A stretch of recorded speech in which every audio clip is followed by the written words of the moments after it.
సాయిరాం. పూజ్యశ్రీ సద్గురు శ్రీ భరద్వాజ గారి శిష్యులు పూజ్యశ్రీ గురుస్వామి శ్రీ మన్నవ సత్యం గారిచే 12/2/2006 చీరాల పాపరాజు తోటలోని శ్రీ షిరిడీ సాయిబాబా ధ్యాన మందిరంలో చేసిన సత్సంగము. श्री साईनाथ महाराज की जय, भरद्वाज महाराज की जय, गुरुदेव दत्त की जय।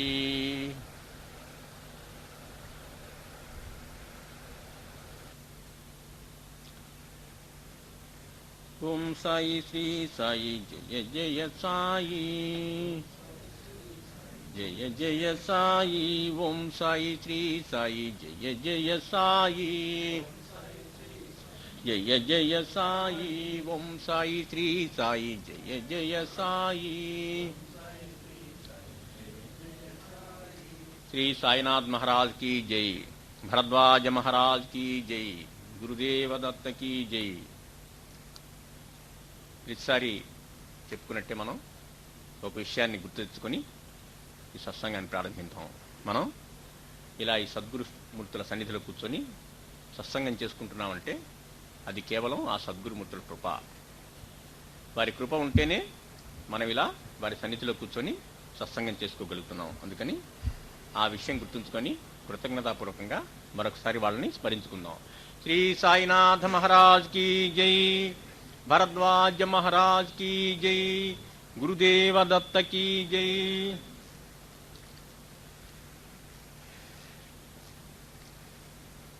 కిందసారి బల్లి పలికే కథ శాంతి దీపంలోనూ, తర్వాత మాస్టర్ గారి ధర్మం గురించి చెప్పటం అవి చెప్పుకున్నాం. ఈ రోజున మళ్ళీ శాంతి దీపం సిద్ధి. ఈ విశాల ప్రపంచం ప్రేమ శాంతి లేక బ్రతుకును బరువుగా చేసే అమానుషత్వపు సముద్రమైతే సిరిది చక్కని శాంతి దీపం.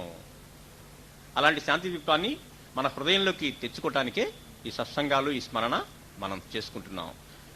నా భక్తుని ఇంట అన్న వస్త్రాలకు లోటుండదు, నా భక్తులను పిచ్చుక కాలికి దారం కట్టి లాక్కున్నట్టుగా నా చెంతకు లాగుతాను అనేవారు పరమాత్మ సాయిబాబా. బాబా చెప్పిన మాటల్లో ముఖ్యమైన వాక్యం ఇది. తన భక్తుల్ని తానే ఎన్నుకుంటానని, ఎక్కడున్నా సరే తన దగ్గరికి చేర్చుకుంటానని బాబా వాగ్దానం చేస్తున్నాడు. అట్లాగే మనల్ని కూడా ఆయన పిచ్చుకు దారం కట్టి లాగినట్టుగా లాక్కుంటేనే ఆయన సన్నిధికిలా మనం చేరాము. నా భక్తిని ఇంట అన్న వస్త్రాలకు లోటుండదు, నా భక్తులను పిచ్చుక కాలికి దారం కట్టి లాక్కున్నట్టుగా నా చెంతకు లాగుతాను అనేవారు పరమాత్మ సాయిబాబా. కాలికి దారం కట్టి లాగటం అంటే మనం ఊహించని రీతిన మన జీవితంలో కొన్ని సంఘటనలు జరుగుతాయి. వాటి ఫలితం, పరిణామం మనకప్పుడు తెలియదు. ఆ తర్వాత ఆనాడు జరిగిన చిన్న సంఘటన వల్ల ఇంత మేలు జరిగిందా అనిపిస్తుంది. ఎప్పుడో జిల్లెళ్ళముళ్ళో మాస్టర్ గారిని మొట్టమొదటిసారి చూడటం, అది ఒక సంఘటన, జీవితంలో జరిగినటువంటి ముఖ్య సంఘటన. అట్లాగే బాబా దగ్గరికి వచ్చిన వాళ్ళకందరికీ కూడాను ఆ ప్రారంభం ఎట్లా ఉంటుందంటే ఒక చిన్న సంఘటనలాగా ఉంటుంది. ఎవరో బాబా దగ్గరికి బాబా పుస్తకం చేతిలో పెట్టడం, లేకపోతే మాతో సిరిది రమ్మని తీసుకెళ్ళటం, బాబా గుడికి మొట్టమొదటిసారి తీసుకెళ్ళటం, ఇవన్నీ మొట్టమొదట ఒక చిన్న సంఘటనలాగా అనిపిస్తాయి. మొట్టమొదటి జిల్లెముల్లో మాస్టర్ గారిని చూసిన రోజు ఒక చిన్న సంఘటన అది. కానీ అదంతా అల్లుకొల్లుకుపోయి ఇక్కడ కూర్చొని ఈ సత్సంగం చేసేదాకా తీసుకొచ్చింది, అంత మలుపు తీసుకొచ్చింది అనమాట. అందుకని అది పిచ్చుకి కాలికి దారం కట్టి లాగటం. ఆ దారం అప్పుడు కట్టి లాగుతున్నట్టుగా మనకు తెలియదు అనమాట, అప్పుడు మనకు ఊహించలేము. తర్వాత చూస్తే ఓహో ఇట్లా లాక్కొచ్చాడా మనల్ని ఇక్కడ దాకా అని అనిపిస్తుంది అనమాట. అది కాలికి దారం కట్టి లాగటం అంటే మనం ఊహించని రీతిన మన జీవితంలో కొన్ని సంఘటనలు జరుగుతాయి. వాటి ఫలితం, పరిణామం మనకు అప్పుడు తెలియదు. ఆ తర్వాత ఆనాడు జరిగిన చిన్న సంఘటన వల్ల ఇంత మేలు జరిగిందా అని అనిపిస్తుంది. మన జీవితంలో చాలా చాలా వ్యాపకాలే ఉంటాయి. మొట్టమొదట వృత్తి ధర్మం ఉంటుంది. కుటుంబ పోషణ కోసం ఏదో పని చేసుకోవాలి కదా, అంతేగా. కుటుంబ పోషణ బాధ్యత మంది కాబట్టి బయటికి వెళ్ళి ఏదో పనిచేసి డబ్బు సంపాదించుకొని ఇంట్లో కావాల్సిన వస్తువులన్నీ కూడా సమకూరుస్తూ ఉండాలి కుటుంబం కోసంగా. వృత్తి ఒక పని చేసుకోవాలి కదా, వ్యవసాయమో, వ్యాపారమో, లేక ఉద్యోగమో, కూలి పనో చేసుకోవాలి. 4 పనులు మనకు ముఖ్యంగా తెలిసినవి ఈ 4 పనులు. ఈ 4 పనులతో ఏదో వ్యాపకం, ఏదో పని మనం చూసుకుంటూ ఉంటాం. ఆ వ్యాపకంతో రోజంతా గడిచిపోతుంది.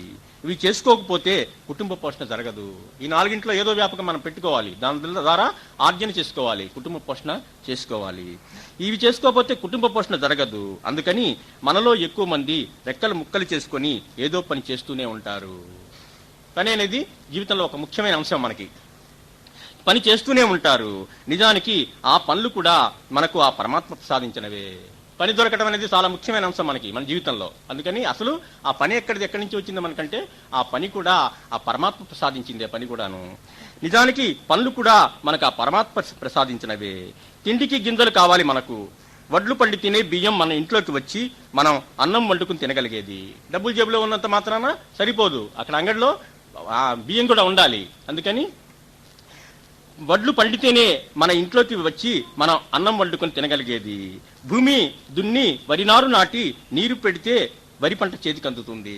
ఇదంతా ఒక పద్ధతి ప్రకారంగా జరిగిపోతూ ఉండాలి. అప్పుడే మన డబ్బులు చేతిలో జేబులో సంపాదించుకున్నా కానీ అవి మనం డబ్బులు ఇచ్చి కొనుక్కోగలుగుతాం బియ్యాన్ని. నాటి నీరు పెడితే వరి పంట చేతికి అందుతుంది. భూమి దున్ని వరినారు నాటి నీరు పెడితే వరి పంట చేతికి అందుతుంది. ఒక విత్తు నాటితే 100 వడ్లు వస్తాయి. ఒకటి నాటితే ఒకటే వస్తే మనం ఎప్పటికీ కూడా ఆహారం మనకి ఎవరికి సరిపోదు. మనకి ఒక విత్తు నాటితే 100 వడ్లు వస్తాయి. ఒక విత్తనం నాటితే ఎన్ని రొట్లు పండేటట్టుగా ఒక ప్రకృతి కేర్ను ఏర్పాటు చేసిన వారు పరమాత్మ తప్ప మనం కాదు. ఒక విత్తు నాటితే ఆ చెట్లాగే పెరిగి మళ్ళీ బోలెడని ధాన్యం గింజలు ఇచ్చేటట్టుగా ఏర్పాటు చేసిన వాడు ఎవరు అంటే ఆ పరమాత్మే ఏర్పాటు చేశాడు ఆ పద్ధతిని. ఒక ప్రకృతి క్రియను ఏర్పాటు చేసిన వాడు పరమాత్మ తప్ప మనం కాదు. ఒక విత్తనం నాటితే ఎన్నో రొట్లు పండేటట్టుగా ఒక ప్రకృతి క్రియను ఏర్పాటు చేసిన వారు పరమాత్మ తప్ప మనం కాదు. ఆ ప్రకృతి క్రియాసూత్రాన్ని ఈ సృష్టిలో ఆ పరమాత్మ ఏర్పాటు గనక చేయనట్లయితే మనకు వ్యవసాయం అనే పనే ఉండదు. విత్తు నాటడం, భూమి దున్నటం, విత్తు నాటడం, అదంతా కూడాను మళ్ళీ చెట్టు పెద్దదవటం, పంట ఇవ్వటం, ఇదంతా కూడాను ఒక ప్రకృతి క్రియ.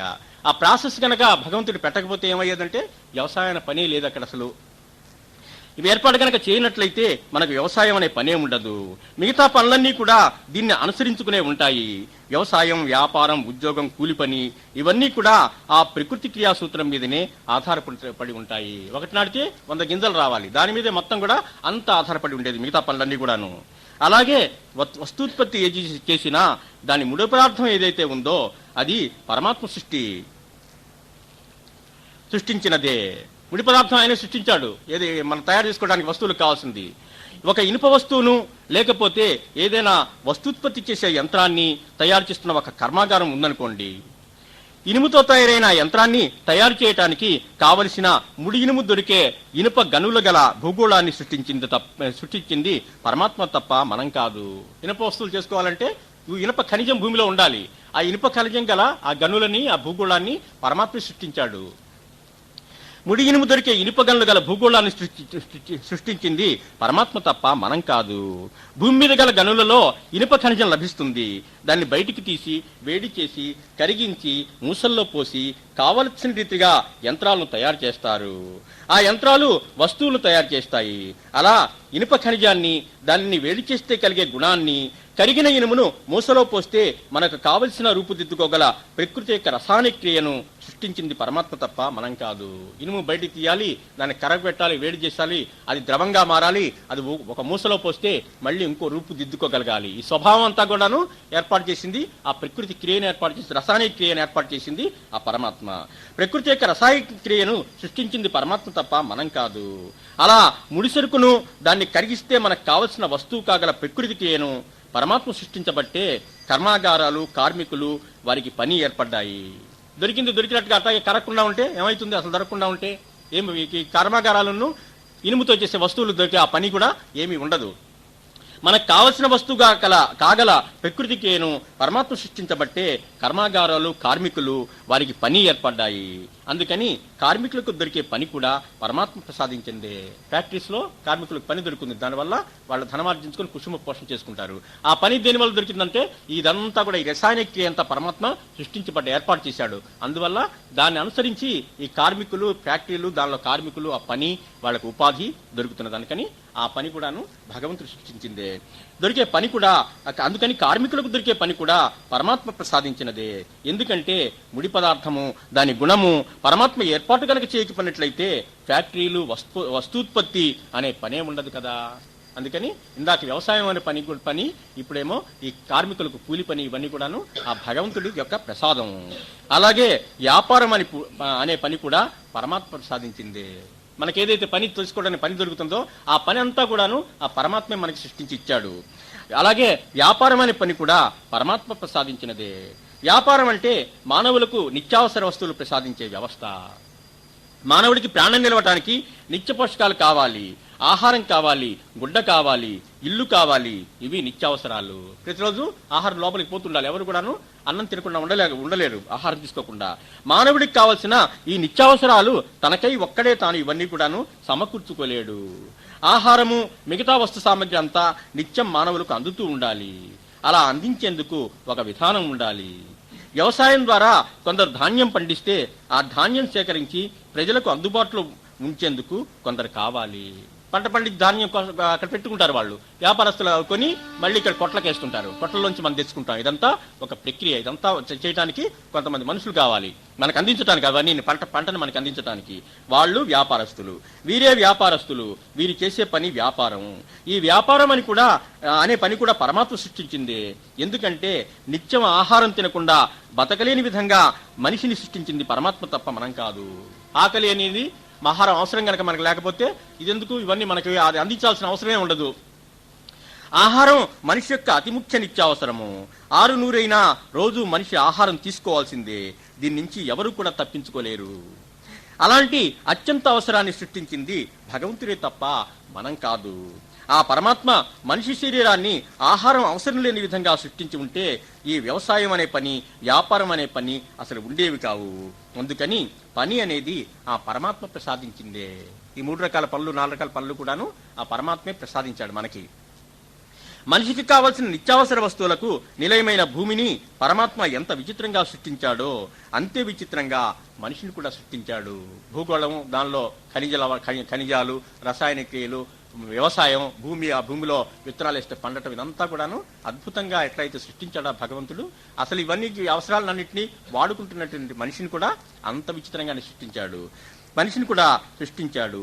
మైక్రోస్కోపులతో కానీ చూస్తే కానీ కనిపించనంత సూక్ష్మమైన శుక్ర శోణిత కణాలలో ఇంతటి శరీరం గల మానవుణ్ణి పరమాత్మ ఇచ్చాడు. మనిషి రూపుదిద్దుకునేది 2 అతి సూక్ష్మమైన కణాల వల్ల. ఇన్ని గుణాలు గల మానవుడిని ఇమిడ్చాడు. ఇంత వివేకం గల మానవుడిని ఇమిడ్చాడు. ఎన్ని గుణాలు మనకి మనం తరచి చూసుకున్నట్టయితే ప్రేమ, ఎంతో ఆనందం, ప్రేమ, శాంతి, ఇవన్నీ కాక మరికొన్ని గుణాలు, ఇవన్నీ కూడాను అద్భుతమైన గుణాలు మన హృదయంలోంచి ఉత్పన్నం అవుతూ ఉంటాయి. ఇవన్నీ సృష్టించింది ఆ పరమాత్మ. వీటికి మూలం ఆ చిన్న 2 కణాలే. తన నిజస్వరూపం తెలుసుకుని ఇంత వివేకం కల మానవుడిని మిడ్చాడు. మంచి చెడు తెలుసుకునే సామర్థ్యం మనిషికి ఉంటుంది. అలాగే తన నిజస్వరూపం తెలుసుకోగల సామర్థ్యం కల మానవుడిని మిడ్చాడు. చివరికి తనెవరో తెలుసుకొని తనే పరమాత్మతత్వం అని తెలుసుకొని ఆత్మానందాన్ని పొందేగల గుణం కూడా ఈ పరమాత్మ సృష్టించాడు. వీటన్నిటికీ మూలం ఆ చిన్న 2 కణాలే.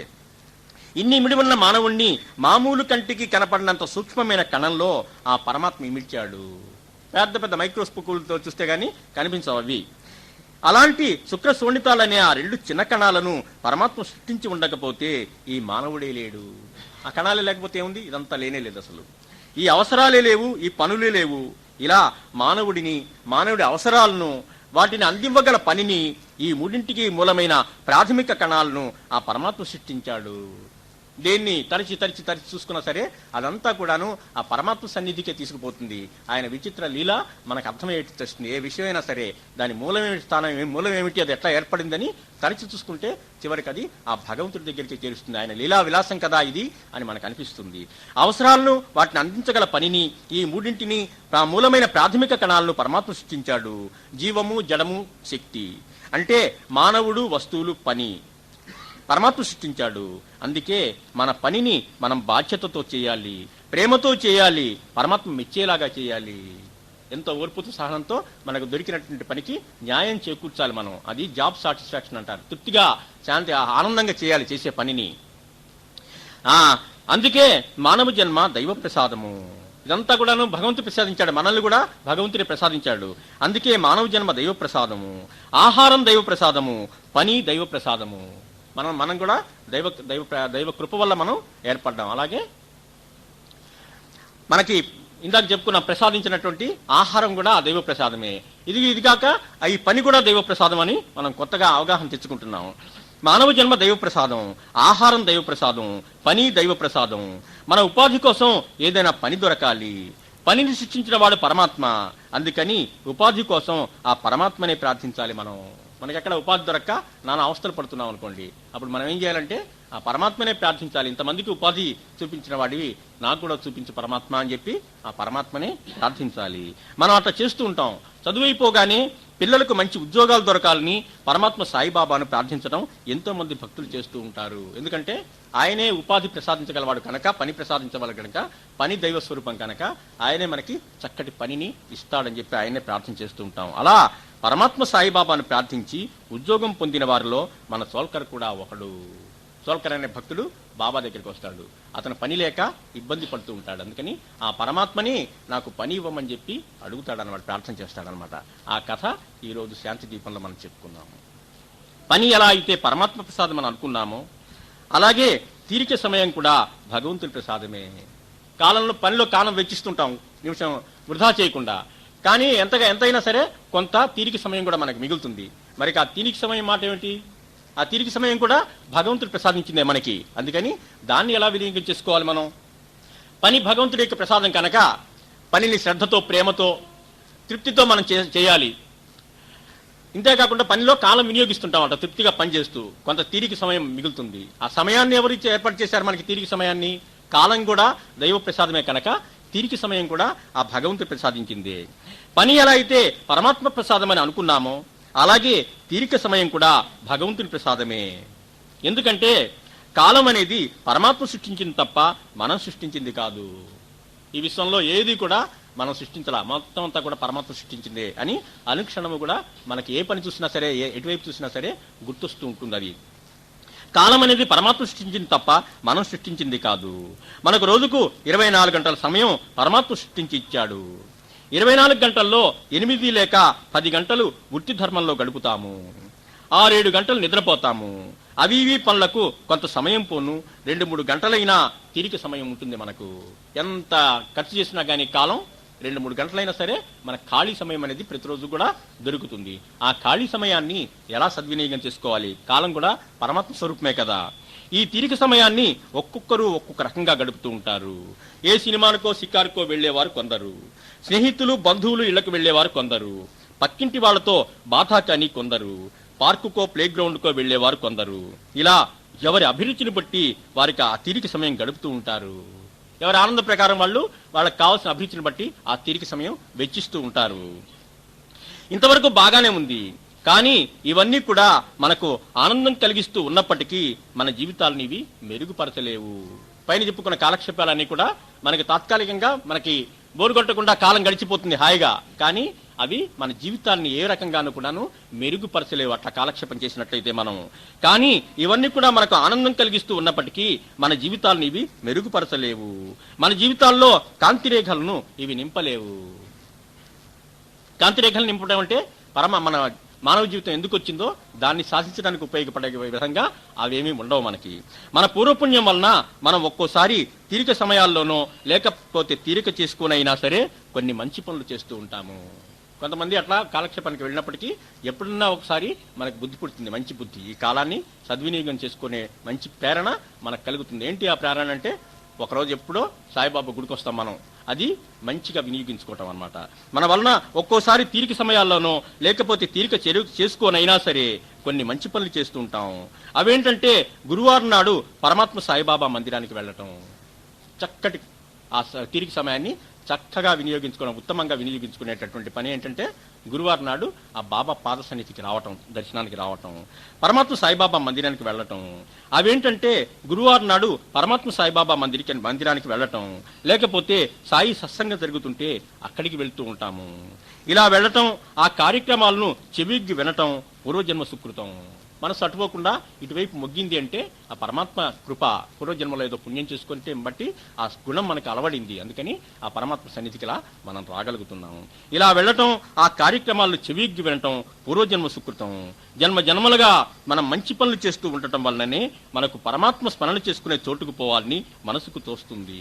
మంచి పనులు అంటే ఇతరులకి ప్రేమగా చూసేటటువంటి పనులు, ఇతరులకి ఆనందం కలిగించే పనులు, ఇతరులకి సహాయం చేసే పనులు మనం ఏదైతే చేస్తామో అవి మంచి పనులు అనమాట. జన్మలుగా మనం మంచి పనులు చేస్తూ ఉండటం వల్లనే మనకు పరమాత్మ స్మరణ జరిగే చోటుకు పోవాలని మనకు తోస్తుంది.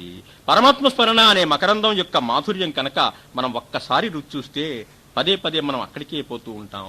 బాబా చరిత్రలో ఒక ఆనందం దొరకాలి, సాయి స్మరణలో మనకు ఒక ఆనందం దొరకాలి. ఆ రుచి కనుక మనకు ఒక్కసారి తెలిసిందంటే చాలు, ఇంకా రుచి కోసం మనం పదే పదే వస్తుంటాం. కీలకమైన మలుపు మనకు అక్కడే ఉంటుంది. ఒక్కసారి ఆ సాయి నామస్మరణ హృదయపూర్వకంగా చేసుకుంటే అందులో ఒక మాధుర్యం తెలుస్తుంది. నిత్యపారాయణ మనం చేసుకుంటుంటే అందులో ఒక మాధుర్యం మనకు తెలుస్తుంది. ఆ మాధుర్యం గనక మనకి నిజంగా తెలిస్తే ఇంకా ఆ రుచిని మనం వదిలిపెట్టలేము. ఎట్లయితే మనకి ఇష్టమైన వస్తువు కోసం వెతుక్కొని వెళ్తూ ఉంటామో అలాగే ఈ మాధుర్యం కోసం కూడా పదే పదే మందిరానికి, బాబా సన్నిధికి మనం వచ్చి ఆ వాళ్ళ లీలల్లో మన మనసును ఉంచగలుగుతాం, స్మరణ చేసుకోగలుగుతాం. దివ్యమైన అట్టి రుచి మరిగిన వాడు అదృష్టవంతులు. అంతే, వారి జీవితంలో గొప్ప మలుపు వచ్చేస్తుంది. ఆ రుచి ఒక్కసారి తెలిసిందంటే చాలు. అట్లా ఆ రుచి ఒక్కసారి చూసి జీవితాలు ఆ సాయి పరం చేసుకున్న వాళ్ళు, భక్తులు చాలా అదృష్టవంతులు. వాళ్ళు అట్లాంటి వాళ్ళు చాలా మంది ఉన్నారు. వారిపై పరమాత్మ అనుగ్రహం సంపూర్ణంగా ఉంటుంది. మన చోల్కరు అటువంటి అదృష్టవంతుడు. ఇందాక మనం చెప్పుకున్నాం, చోల్కర్ అనే అతనైనా పని కోసం పరమాత్మని ప్రార్థించాడు అని. అట్లా ఈ పరమాత్మ ఇట్లా కాలాన్ని సద్వినియోగం చేసుకున్నవాడు ఈ చోల్కర్ అనే భక్తుడు. వారిపైన పరమాత్మ అనుగ్రహం సంపూర్ణంగా ఉంటుంది. మన చోల్కరు అటువంటి అదృష్టవంతుడు. ఠాణాలో నివసించే చోల్కరు చాలా పేదవాడు. సివిల్ కోర్టులో తాత్కాలిక ఉద్యోగం చేసేవాడు. వచ్చే జీతం ఎంతో తక్కువ. అప్పుడు జీతాలు చాలా తక్కువగా ఉండేవి కాబట్టి ఏమి సరిపోయేది కాదు. అందులో తాత్కాలిక ఉద్యోగం అంటే ఒకరోజు పని ఉంటుంది, ఒకరోజు ఉండదు. వచ్చే జీతం ఎంతో తక్కువ. కుటుంబ పోషణ భారం అంతా అతనిదే. పెద్ద కుటుంబం, ఇతనే అందరికంటే పెద్దవాడు. కుటుంబ పోషణ బాధ్యత అంతా ఈ చోల్కర్ గారిదే, అంతా అతనిదే. అందువల్ల వచ్చే జీతం చాలక ఇబ్బంది పడేవాడు. పైగా అతను చేసేది తాత్కాలికమైన ఉద్యోగము. ఏ రోజైనా ఉద్యోగం ఉండవచ్చు. రేపు పని ఉంటుందని నమ్మకం లేదు, ఇవాళ వరకే, రేపు ఉంటుందో లేదో డౌట్. అట్లాంటి పరిస్థితుల్లో ఉన్నాడు. ఏ రోజైనా ఉద్యోగం ఉండవచ్చు. కోర్టులో ఆ రోజు అతనికి పని ఏమైనా ఉంటేనే జీతం. నెలంతా పని ఉంటుందని నమ్మకం లేదు. నెలలో 15 రోజులు పని లేకపోతే ఏమవుతుంది? ఖర్చులు అంతా అప్పులు పాలవ్వాల్సి వస్తుంది. అటువంటి పరిస్థితుల్లో ఉన్నాడు. ఈ రకంగా అతను చాలా బాధపడుతూ ఉన్నాడు. ఆర్థిక బాధలు కలవాడికి మనశ్శాంతి ఎలా ఉంటుంది? డబ్బు కనుక పుష్కలంగా ఉండేటట్లయితే 75% మనం శాంతిగా జీవించవచ్చు. కొన్ని సమస్యలు, చాలా సమస్యలు నుంచి తప్పుకోవచ్చు దానివల్ల. అందుకంటే అది కూడా దైవ ప్రసాదమే, ధనం కూడాను. ఆర్థిక బాధలు కలవాడికి మనశ్శాంతి ఎలా ఉంటుంది? అతని అదృష్టం ఏమిటి అంటే మనశ్శాంతి కోసం ఏ సినిమాకో షికార్కో పోకుండా, మనశ్శాంతి కరువైనప్పుడు మనం ఇట్లాంటి కాలక్షేపాలు వెతుకుంటాం. సినిమాకి వెళ్ళటం, టీవీ ముందు కూర్చోటం, లేకపోతే స్నేహితులతో కాలక్షేపం చేయడానికి వెళ్ళటం, ఇవన్నీ మనం చేస్తుంటాం. అలా చేయలేదు ఇతను. అతని అదృష్టం ఏమిటంటే మనశ్శాంతి కోసం ఏ సినిమాకో షికారుకో పోకుండా సాయిబాబా హరికథకు వెళ్ళాడు ఒకరోజు. అతని అదృష్టం.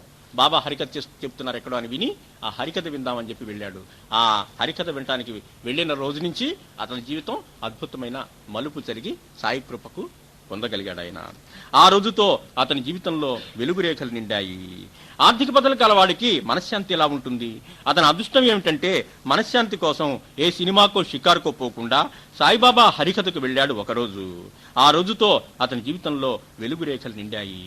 ఈ కథ మనం ఇట్లా కథ వింటున్నప్పుడు, కొత్త వాళ్ళు ఎవరన్నా కొత్తగా అప్పుడే మొట్టమొదటిసారి వింటున్నప్పుడు, ఈ కథ వింటున్నప్పుడు వాళ్ళకు కూడా మనకు కూడా అలాగే అనిపిస్తుంది. ఏమంటే చక్కగా ఆ చోల్కర్ గారు అటు ఇటు పోకుండా బాబా హరికథ వినటానికి, బాబా స్మరణ వినటానికి వచ్చాడు కాబట్టి ఆ జీవితం మలుపు తిరిగింది. అలాగే మనం కూడా ఆయన సన్నిధికి అట్లా వెళ్తుంటే మన జీవితంలో కూడాను కాంతి రేఖలు విలుస్తాయని చెప్పి మనకు కనిపించి వాళ్ళు బాబా భక్తులుగా బాబాకి అంకితం అయిపోవటానికి కావాల్సినటువంటి ప్రాథమికమైన ప్రేరణ అక్కడి నుంచి వస్తుంది. ఇతనికి అట్లాగే మొదటిసారి అట్లాగే ప్రేరణ వచ్చింది ఇతనికి. ఆ రోజుతో అతని జీవితంలో వెలుగు రేఖలు నిండాయి. పరమాత్మ సాయిబాబా అనుగ్రహానికి పాత్రుడైన దాస్కను తను పొందిన మేలు ఇతరులు కూడా పొందాలనే ఉద్దేశంతో పరమాత్మ సాయిబాబా జీవితాన్ని, ఆయన మహిమలను హరికథగా గానం చేసేవాడు. దాస్కన్ కథ మనందరికీ చాలా మంది తెలిసి ఉంటుంది. పోలీస్ ఆఫీసర్గా ఉంటూ చివరికి బాబా చేత తన దగ్గరికి లాక్కోబడి ఆయనకి అంకితమైనటువంటి భక్తుడు. ఆ అంకితమైన దగ్గర నుంచి కూడాను ఆయన బాబా గురించి ఇతరులకు చెప్పాలి, బాబా ఇతరికి కూడా తెలియజేసి ఆయన బాబా సన్నిధికి అందరినీ తీసుకురావాలని చెప్పి పడేవాడు. ఈ దాస్కన్ మహారాజును నానాసాహెబ్ చంద్రకర్ వీళ్ళిద్దరు కూడాను చాలా అందరికీ చెబుతూ, బాబా గురించి అందరికీ చెబుతూ బాబా ఎందుకు భక్తి కలిగిస్తూ ఉండేవాళ్ళు. ఈయన చక్కటి హరికథ తయారు చేసుకుని అది గ్రామాన వినిపిస్తూ ఉండేవాడు. ఆ పొందాలనే తను పొందిన మేలు ఇతరులు కూడా పొందాలనే ఉద్దేశంతో పరమాత్మ సాయిబాబా జీవితాన్ని, ఆయన మహిమలను హరికథగా గానం చేసేవాడు.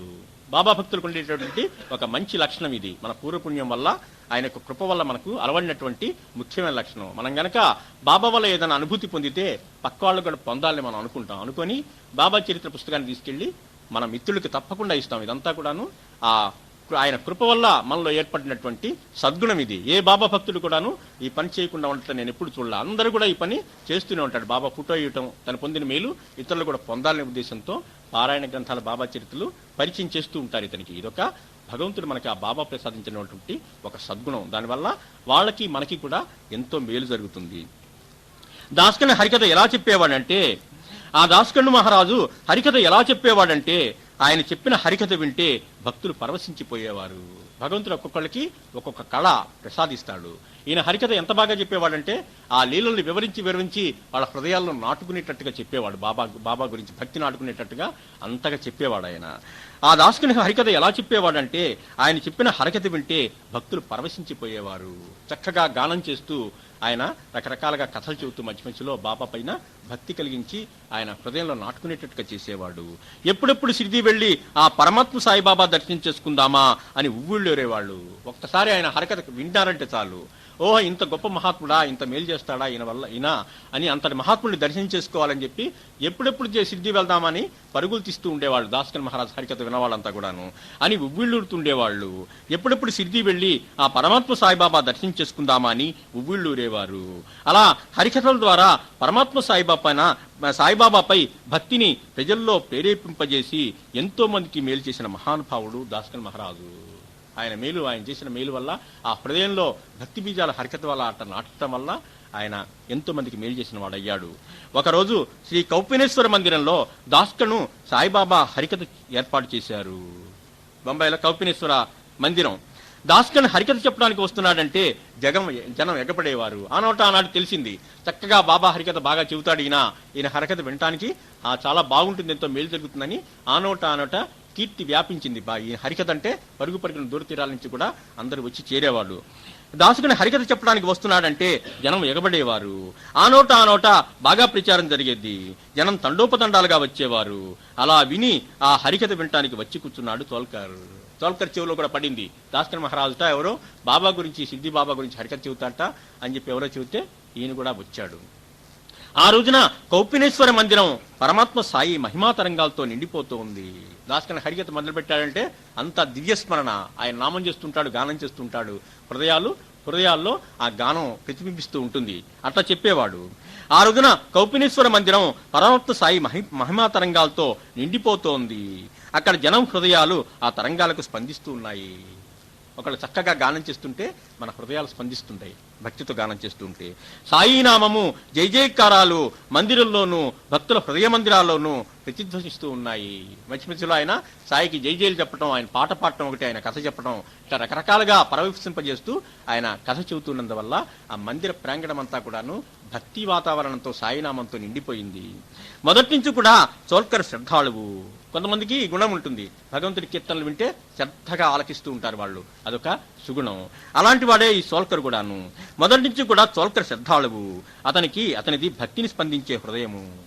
భక్తి పాటలు పాడుతుంటే కొంతమందికి ఒళ్ళు గొడుస్తూ ఉంటుంది. నవ్విత భక్తి లక్షణాలు ఉప్పొంగుతూ ఉంటాయి. అట్లాంటి స్వభావం కలవాడు ఈయన చోల్కర్ గారు కూడాను. మొదటి నుంచి చోల్కర్ శ్రద్ధాళువు. అతనిది భక్తికి స్పందించే హృదయము. పరమాత్మ సాయిబాబా కథలు శ్రద్ధగా వింటున్న అతని హృదయంలో పరమాత్మ సాయిబాబా యందు ప్రేమ ఉప్పొంగింది. ఒక్కొక్క లీల వింటుంటే అతని పట్ల, బాబా పట్ల ప్రేమ, భక్తి ఆయన హృదయంలో పొంగి పొర్లుతున్నాయి. పరమాత్మ సాయిబాబా కథలు శ్రద్ధగా ఉంటున్న అతని హృదయంలో పరమాత్మ సాయిబాబా యందు ప్రేమ ఉప్పొంగింది. పరమాత్మ సాయిబాబా ఎంతటి ప్రేమతో భక్తుల కష్టాలు తీర్చారో, ఎంతమంది భక్తులను ఎలా కాపాడారో అవన్నీ వివరించి చెబుతుంటే విన్న చోల్కరు వారి వలె తను ఆ పరమాత్మ సాయిబాబాను ఆశిద్దాము అని అనుకున్నాడు. ఇంతమంది కష్టాల్లో ఉన్న వాళ్ళు ఇట్లా బాబా వల్ల మేలు పొందారా, నేను కూడా ఇప్పుడు కష్టంలో ఉన్నాను కనుక నేను కూడా ఆయన ఆశ్రయిద్దామని చెప్పి భావం ఆయనకి కలిగింది. పరమాత్మ సాయి లీలలు వింటున్న కొద్దీ అతని హృదయం ప్రార్థనామయమైపోయింది. సాయినామం ఒక్కసారి దాస్కం చేసేటప్పటికే ఆ నామం ఇతనికి హృదయంలో కూడా బయటకు వస్తున్నది ప్రార్థనా రూపంగా. పరమాత్మ సాయి లీలలు వింటున్న కొద్దీ అతని హృదయం ప్రార్థనామయం అయిపోయింది. భక్తి ఉప్పొంగిపోతూ ఉంది. ఇతని హృదయంలోంచి కూడా ప్రార్థన వెలువడుతూ ఉంది. పరమాత్మ బాబా కరుణామయ, ఎంతో మందిని కాపాడినట్టు ఈ దీనుణ్ణి కూడా నువ్వే రక్షించాలి బాబా. సాయిబాబా ప్రభు అని అతను ప్రార్థిస్తూ ఉన్నాడు. ఆ కూర్చున్న కొద్దిసేపట్లో భక్తిభావం ఎప్పుడైతే అతనిలో రక్షించగలవాడు ఈయన అని అతను ఎప్పుడైతే అనుకున్నాడో ఆ క్షణం నుంచి కూడాను ఈ రకమైన ప్రార్థన అతను చేయటం మొదలుపెట్టాడు. పరమాత్మ బాబా కరుణామయ, ఎంతో మందిని కాపాడినట్టు ఈ దీనుడిని కూడా నువ్వే రక్షించాలి సాయిబాబా ప్రభు అని అతను ప్రార్థిస్తూ ఉన్నాడు. కథ ముగిసే సమయానికి అతను మనస్ఫూర్తిగా పరమాత్మ సాయిబాబాకు శరణాగతుడైపోయాడు. కొంతమంది అటు కథలు చెబుతుంటే అంత పారవశ్యంగా అప్పటికప్పుడే మనం వాళ్ళకి శరణాగతులు హృదయంలో భక్తిభావం ఉప్పొంగుతుందనమాట. అట్లాగే కొంతమందికి ఆ లక్షణం ఉంటుంది, పరమాత్మ సాధిస్తాడు అట్లాంటిది. చోల్కర్ తాత్కాలిక ఉద్యోగంతో అవస్థపడుతూ ఉన్నాడు. తన ఉద్యోగం పర్మనెంట్ అయితే తన బాధలు చాలా వరకు తీరుతాయి. మొదటి నుంచి కూడా ఇతని హృదయంలో ఉన్నది ఇదే, ఉద్యోగం పర్మనెంట్ కావాలి, దానివల్ల తన కుటుంబం హాయిగా గడిచిపోతుంది. ఇది అతని ప్రాథమికమైన కోరిక అతనిలో. చోల్కర్ తాత్కాలిక ఉద్యోగంతో అవస్థపడుతూ ఉన్నాడు. తన ఉద్యోగం పర్మనెంట్ అయితే తన బాధలు చాలా వరకు తీరుతాయి. అందుకని పరమాత్మ సాయిబాబాను అతను ఇలా ప్రార్థించాడు. బాబా, నేను చాలా బీదవాడిని, కుటుంబాన్ని నేనే పోషించాలి, నా ఉద్యోగం పైనే నా జీవితం అంతా కూడా ఆధారపడి ఉంది. నేను పర్మనెంట్ ఉద్యోగాన్ని కావాలంటే దానికి సంబంధించిన ఒక పరీక్ష పాసు కావాలి. నేను చాలా కష్టపడి తయారవుతున్నాను, నేను ఎలాగైనా పరీక్ష పాసు కావాలి, లేదా నా ఉద్యోగం ఊడుతుంది. ఈ మధ్యలో ఇంకొకటి వచ్చి పడింది ఏంటంటే, ఈ టెంపరీ ఉద్యోగం చేస్తున్నా సరే ఒక పరీక్ష ఉంది, ఆ పరీక్ష చిన్న పరీక్ష పాస్ కాకపోతే ఆ ఉద్యోగం కూడా ఉండదన్నమాట. అట్లాంటి పరిస్థితుల్లో ఇరుక్కున్నాడు. నేను ఎలాగైనా పరీక్ష పాస్ కావాలి, లేదా నా ఉద్యోగం ఊడుతుంది. పరీక్ష పాస్ కావడానికి నా ప్రయత్నం నేను చేస్తూ ఉన్నాను. నేను పరీక్ష పాసు కాక ఉద్యోగం ఊడితే ఆ వచ్చే కొద్ది సంపదను కూడా నాకు ఇక రాదు. అసలే టెంపరీ ఉద్యోగం, ఆ పరీక్ష తప్పితే ఆ టెంపరీ ఉద్యోగం కూడా ఉండదు. అప్పుడు ఇంకా నానా ఇబ్బందులు. నీ అనుగ్రహంతో నేను ఆ పరీక్ష పాస్ అయితే నీ పాద దర్శనం చేసుకుంటాను. అప్పటికప్పుడు మొక్కు పెట్టుకున్నాడు. ఆ హరికథ వినంగానే చివరిలో ప్రార్థన చేసుకొని అక్కడే మొక్కు పెట్టుకున్నాడు. ఏంటంటే, నీ అనుగ్రహంతో నేను ఆ పరీక్ష పాస్ అయినట్లయితే నీ పాద దర్శనం చేసుకుంటాను, నీ పేరుతో పటిక బెల్లాన్ని ప్రసాదంగా పంచి పెడతాను, ఇది నా ప్రతిన అని చెప్పుకున్నాడు. మన కష్టాల్లో ఉన్నప్పుడు భగవంతుడికి మొక్కులు పెట్టుకోవటం ఇట్లా మనకు అలవాటు. అట్లాగే ఆ సాంప్రదాయం ప్రకారమే చోల్కలు కూడా తన ఇబ్బంది తీర్చేటట్లయితే బాబా దర్శనానికి వస్తానని ఆయన పేరుతో పటిక బెల్లం పంచుతానని మొక్కు పెట్టుకున్నాడు. ఆ తర్వాత చోల్కరు పరీక్ష వాసి పాస్ అయ్యాడు. అతన్ని పర్మనెంట్ చేశారు. బాబా దయ వల్ల అతని కోరిక నెరవేరింది. పరమాత్మ సాయిబాబాకు మొక్కుకున్నందుకు అతని కోరిక నెరవేరింది. ఎంతో సంతోషించాడు చోల్కరు. ఆ తర్వాత చోల్కర్ పరీక్ష వాసి పాస్ అయ్యాడు. అతన్ని పర్మనెంట్ చేశారు. పరమాత్మ సాయిబాబాకు మొక్కుకున్నందుకు అతని కోరిక నెరవేరిందని ఎంతో సంతోషించాడు చోల్కరు. అందుకు కృతజ్ఞతగా అనుకున్న ప్రకారంగా షిరిడీ వెళ్లి పరమాత్మ సాయిబాబాను దర్శించి మొక్కు తీర్చుకొని ఆశీస్సులు పొందాలని తప్పిస్తున్నాడు చోల్కరు. ఎప్పుడైతే పర్మనెంట్ అయిందో ఇంకా జీవితం సుఖమయమై అవుతుందని అతను అనుకున్నాడు. కాబట్టి ఆ కోరిక నెరవేర్చినందుకు కృతజ్ఞతగా ఈ సిద్ధి వెళ్ళేటటువంటి ఆలోచన చేస్తూ ఉన్నాడు అతను. సాయినాథ మహారాజ్ కీ జై, భరద్వాజ మహారాజ్ కీ జై, గురుదేవ దత్త కీ జై, శ్రీ గురు చరణం శరణం శరణం శరణం. సాయిబాబాను దర్శించి మొక్కు తీర్చుకొని ఆశీస్సులు పొందాలని తప్పిస్తున్నాడు చోల్కరు. అయితే అతని ఆర్థిక పరిస్థితి ఇంకా తగినంతగా మెరుగుపడలేదు. పర్మనెంట్ అయినప్పటికీ జీతం కొంచెం చిన్న జీతమే. అందువల్ల నెలాఖరికి ఖర్చులకి ఇవి వచ్చే ఆదాయానికి సరిపోవటంలా, ఏమీ కూడా మిగుల్చుకోలేకపోతున్నాడు. వచ్చిన జీతం కుటుంబ ఖర్చులకే సరిపోవటం లేదు. తిరిగి వెళ్లాలంటే ఛార్జీలకు డబ్బు కావాలి. మొక్కు తీర్చుకోవడానికి కలకండ కొనుక్కొని సిద్ధి వెళ్ళాలి. ఎంత ప్రయత్నించినా అందుకు కావలసిన డబ్బు సమకూర్చుకోలేకపోతున్నాడు చోల్కర్. మొట్టమొదటి అది మనం చెప్పుకున్నాం, పెద్ద కుటుంబము, ఒక్కడే సంపాదన. అందువల్ల నెల జీతం వచ్చేటప్పటికి రెడీగా కాసుకుని ఉంటాయి, ఖర్చుల లిస్ట్ అంతా ఉంటుంది. అందుకని వాటికి సరిపోతున్నది, కానీ ఒక్క రూపాయి కూడా మిగుల్చుకోలేకపోతున్నాడు నెలాఖరికి వచ్చేటప్పటికేను. షిరిడీ వెళ్లాలంటే ఛార్జీలకు డబ్బు కావాలి. మొక్కు తీర్చుకోవడానికి కలకండ కొనుక్కొని తీసుకెళ్లాలి. ఎంత ప్రయత్నించినా డబ్బు సమకూర్చుకోలేకపోతున్నాడు చోల్కరు. రోజులు గడుస్తున్న కొద్దీ అతనిలో తహతహ ఎక్కువైంది. ఏమిటి, ఎన్ని మాసాలు గడిచిపోతున్నాయి, ఒక్క రూపాయి కూడా దాచిపెట్టుకోలేకపోతున్నాడు సిద్ధికి వెళ్ళి రావడానికి. ఇది తపన ఎక్కువైపోయింది. అసలు ఈ జీవితంలో ఇక నేను సిద్ధి వెళ్ళగలనా అనే భయం కూడా అతనికి పట్టుకుంది. ఎంత ప్రయత్నించినా అందుకు కావలసిన డబ్బు సమకూర్చుకోలేకపోతున్నాడు చోల్కరు. రోజులు గడుస్తున్న కొద్దీ అతనిలో తహతహ ఎక్కువైంది. ఆందోళన కూడా పెరగసాగింది. నేను ఈ అసలు ఎప్పటికైనా సిద్ధి వెళ్ళగలనా? ఈ జీవితంలో ఏ క్షణంలో ఏం జరుగుతుందో ఏమి తెలుసు? బాబా అంత ప్రేమతో తనకు ఉద్యోగం ప్రసాదిస్తే కృతజ్ఞత చెల్లించుకోలేకపోతున్నానే అని చెప్పి అతని హృదయం ఎంతో తప్పిస్తూ ఉందన్నమాట. అసలు ఏంటి, ఎప్పటికైనా అసలు వెళ్ళగలుగుతానా నేను, ఈ పరిస్థితి ఇంతేనా, ₹1 మిగులుతుందా నాకు నెలకి జీవితంలో, ఇది అతని ఆలోచన. అంత బాధపడుతున్నాడు అనమాట. ఈ తహత ఎక్కువైంది, ఇంకా ఆందోళన కూడా పెరగసాగింది. అంతేగా రోజులు గడుస్తున్న కొద్దీ లోపల మొట్టమొదట ఉద్యోగం లేనప్పుడు ఒక రకమైన ఆందోళన, ఇప్పుడు వచ్చిన తర్వాత బాబా దర్శనం చేసుకోలేకపోతున్నానని చెప్పి ఆందోళనతో ఆయన సతమతమైపోతున్నాడు. రోజులు గడుస్తున్న కొద్దీ అతనిలో తహతహ ఎక్కువైపోయింది, ఆందోళన కూడా పెరగసాగింది. నేను అసలు ఎప్పటికైనా సిద్ధి వెళ్ళగలనా, ఈ జీవితంలో ఏ క్షణంలో ఏమి జరుగుతుందో ఏమి తెలుసు, మానవ జీవితంలో రేపు సక్రమంగా గడుస్తుందని నమ్మకం ఏమీ లేదు. జీవితం వెళ్ళిపోతుంటే ఎన్నాళ్ళు ఇట్లా వెళ్ళిపోతుందో, రేపటి ఏంటో తెలియదు పరిస్థితి. మనసు మాత్రం ఎల్లకాలం ఒకే రీతిలో ఉంటుందా? ఆయుర్దాయం ఉంటే ఉండొచ్చు, కానీ మనస్సు ఎప్పుడు ఏ రకంగా మారుతుందో తెలియదు. ఒకే రీతిలో ఉంటుందా? ఇట్లాంటి భావాలు రావటం కూడా అతనికి ఒక అదృష్టం అని చెప్పుకోవాలన్నమాట. అందుకని అట్లాంటి భావాలు వస్తున్నాయి అతనికి. ఏమో మనస్సు మారకముందే, నా మనసు సక్రమంగా ఉన్నప్పుడే వెళ్ళాలి సిద్ధికి అని చెప్పి. ఇప్పుడున్న భక్తి శ్రద్ధలు చెదిరిపోవని నమ్మకం ఏమిటి? సుఖ సంతోషాలు వచ్చిన తర్వాత భగవంతుని మర్చిపోతుంటారు కొంతమంది. మర్చిపోవటం అంటే అంతగా ఇంతకు ముందు ఉన్నంతగా అంత ఆర్తితో ప్రార్థించలేక రొటీన్గా అయిపోతుంటుంది అనమాట. కేవలం మొక్కు తీర్చుకోవటం అట్లా ఉంటుంది ఆ సుఖ సంపదలు వచ్చిన తర్వాత. అలా అయిపోతే ఎట్లా? ఇప్పుడున్న భక్తి శ్రద్ధలు చెదిరిపోవని నమ్మకం ఏంటి? ఒక మహానుభావుడి దగ్గరకు ఒక పేదవాడు వచ్చి ధనం కోసం యాచిస్తాడు. ఎక్కడో కథలో, ఉపన్యాసంలో కథలో విన్నాను నేను ఇది. ఒక పేదవాడు వచ్చి ధనం కోసం యాచిస్తాడు. అప్పుడు ఆయన ఎడమ చేత్తో ధనము సంచి ఉంది, ఎడమ చేత్తులో డబ్బు సంచి పట్టుకుని ఉంటే ఒకడు యాచివ్వగానే ఆయన ఏం చేస్తాడంటే ఆ చేత్తోనే అట్లా దానం చేసేస్తాడు, ఎడమ చేత్తోనే దానం చేసేస్తాడు. ఏంటయ్యా బాబు ఎడమ చేత్తో ఇచ్చావు, కుడి చేత్తో కదా దానం చేయాల్సిందంటే ఆయన అంటాడు, ఈ చేతిలోంచి డబ్బు సంచి ఈ చేతిలో తీసుకునే లోపల నా మనసు మారిపోదని నమ్మకం ఏంటి అని అడుగుతాడు. అందుకని తక్షణమే ఇచ్చేస్తాడనమాట. ఇట్లాంటి ఆలోచనలన్నీ తోల్కరికి వచ్చి ఏంటి నా బుద్ధి మాత్రం ఎట్లా ఉంటుంది, నా బుద్ధి మారే లోపలే నేను వెళ్ళాలి అని చెప్పి అనుకుంటూ ఉన్నాడు. ఆ సంచిని ఆ యాచకుడికి అలాగే వేస్తాడు. ఎడం చేత్తో దానం చేసి ఏమిటి అని అడిగితే ఆ సంచి కుడి చేతిలోకి తీసుకునే లోపల నా బుద్ధి మారవచ్చు, అందుకని మంచి బుద్ధి ఉన్నప్పుడే అలానే ఇచ్చేశానంటారు. మన పరిస్థితి కూడా అది, రేపు చేద్దాం ఎల్లుండి చేద్దాం అని అనుకోకూడదు దైవ కార్యాలని. ఎందుకు? భగవంతుని వైపు వెళ్ళేటటువంటి పనిని ఎప్పుడూ కూడా వాయిదా వేయకూడదు. ఎందుకంటే మానవ జీవిత లక్ష్యం అది. కాబట్టి ఆయనకు ప్రతిరోజు కొంచెం ఒక అడుగు ముందుకే వేసే పనులు మనం చేస్తూ ఉండాలి. నేను ఎప్పటికైనా సిద్ధి వెళ్ళగలనా అనే ఆందోళన మొదలైంది చోల్కర్కు. నా బుద్ధి సక్రమంగా ఉన్నప్పుడే సిద్ధి దర్శించి రావాలి అనుకున్నాడు చోల్కరు. ఇట్లా కాదు, ఏదో మార్గం ఆలోచించి వెంటనే సిద్ధి వెళ్ళి రావాలి, అందుకు తగిన మార్గం వెతుక్కోవాలి. మనసుంటే మార్గమే ఉండదా అని ఆలోచించగా ఒక చక్కని మార్గం దొరికింది చోల్కర్కు. ఆలోచిస్తే ఏదో మార్గం దొరక్కపోదు, ఆ భగవంతుని కృప ఉండకపోదు, మార్గం కూడా ఆయన చూపిస్తాడు మనకి. అందుకని ఈ ఆర్తి ఎట్లయితే ఉందో, ఎప్పుడైతే ఆర్తితో ఉన్నాడో అప్పుడు అతను మార్గం వెతుక్కున్నాడు. ఏంటంటే కష్టమైన మార్గం వెతుక్కున్నాడు ఆయన. ఒకటి, కాలం గడిచే కొద్దీ పట్టుదల తగ్గవచ్చు, మనసు మారవచ్చు. అలా ఏదైనా అనర్థం జరిగి సిరిది వెళ్ళలేకపోయాడో అతని జీవన రథం మరో బాట పడుతుంది. ఆందోళన ఉన్నవాడు కాబట్టి ముక్కు తెచ్చుకోపోతే వచ్చేటటువంటి అనర్థాలన్నీ అతని మనసులోకి వచ్చాయి. అందుకని మార్గం ఆలోచించాడు. అలా ఏదైనా అనర్థం జరిగి సిద్ధి వెళ్ళలేకపోయాడో అతని జీవన రథం మరో బాట పడుతుంది. మొదట అనృత దోషం తగులుకుంటుంది. వస్తానని చెప్పి రాకపోవటం, అబద్ధం చెప్పినటువంటి దోషం తగులుకుంటుంది మొట్టమొదట. తర్వాత క్రమంగా దైవకృప సన్నగిలుతుంది.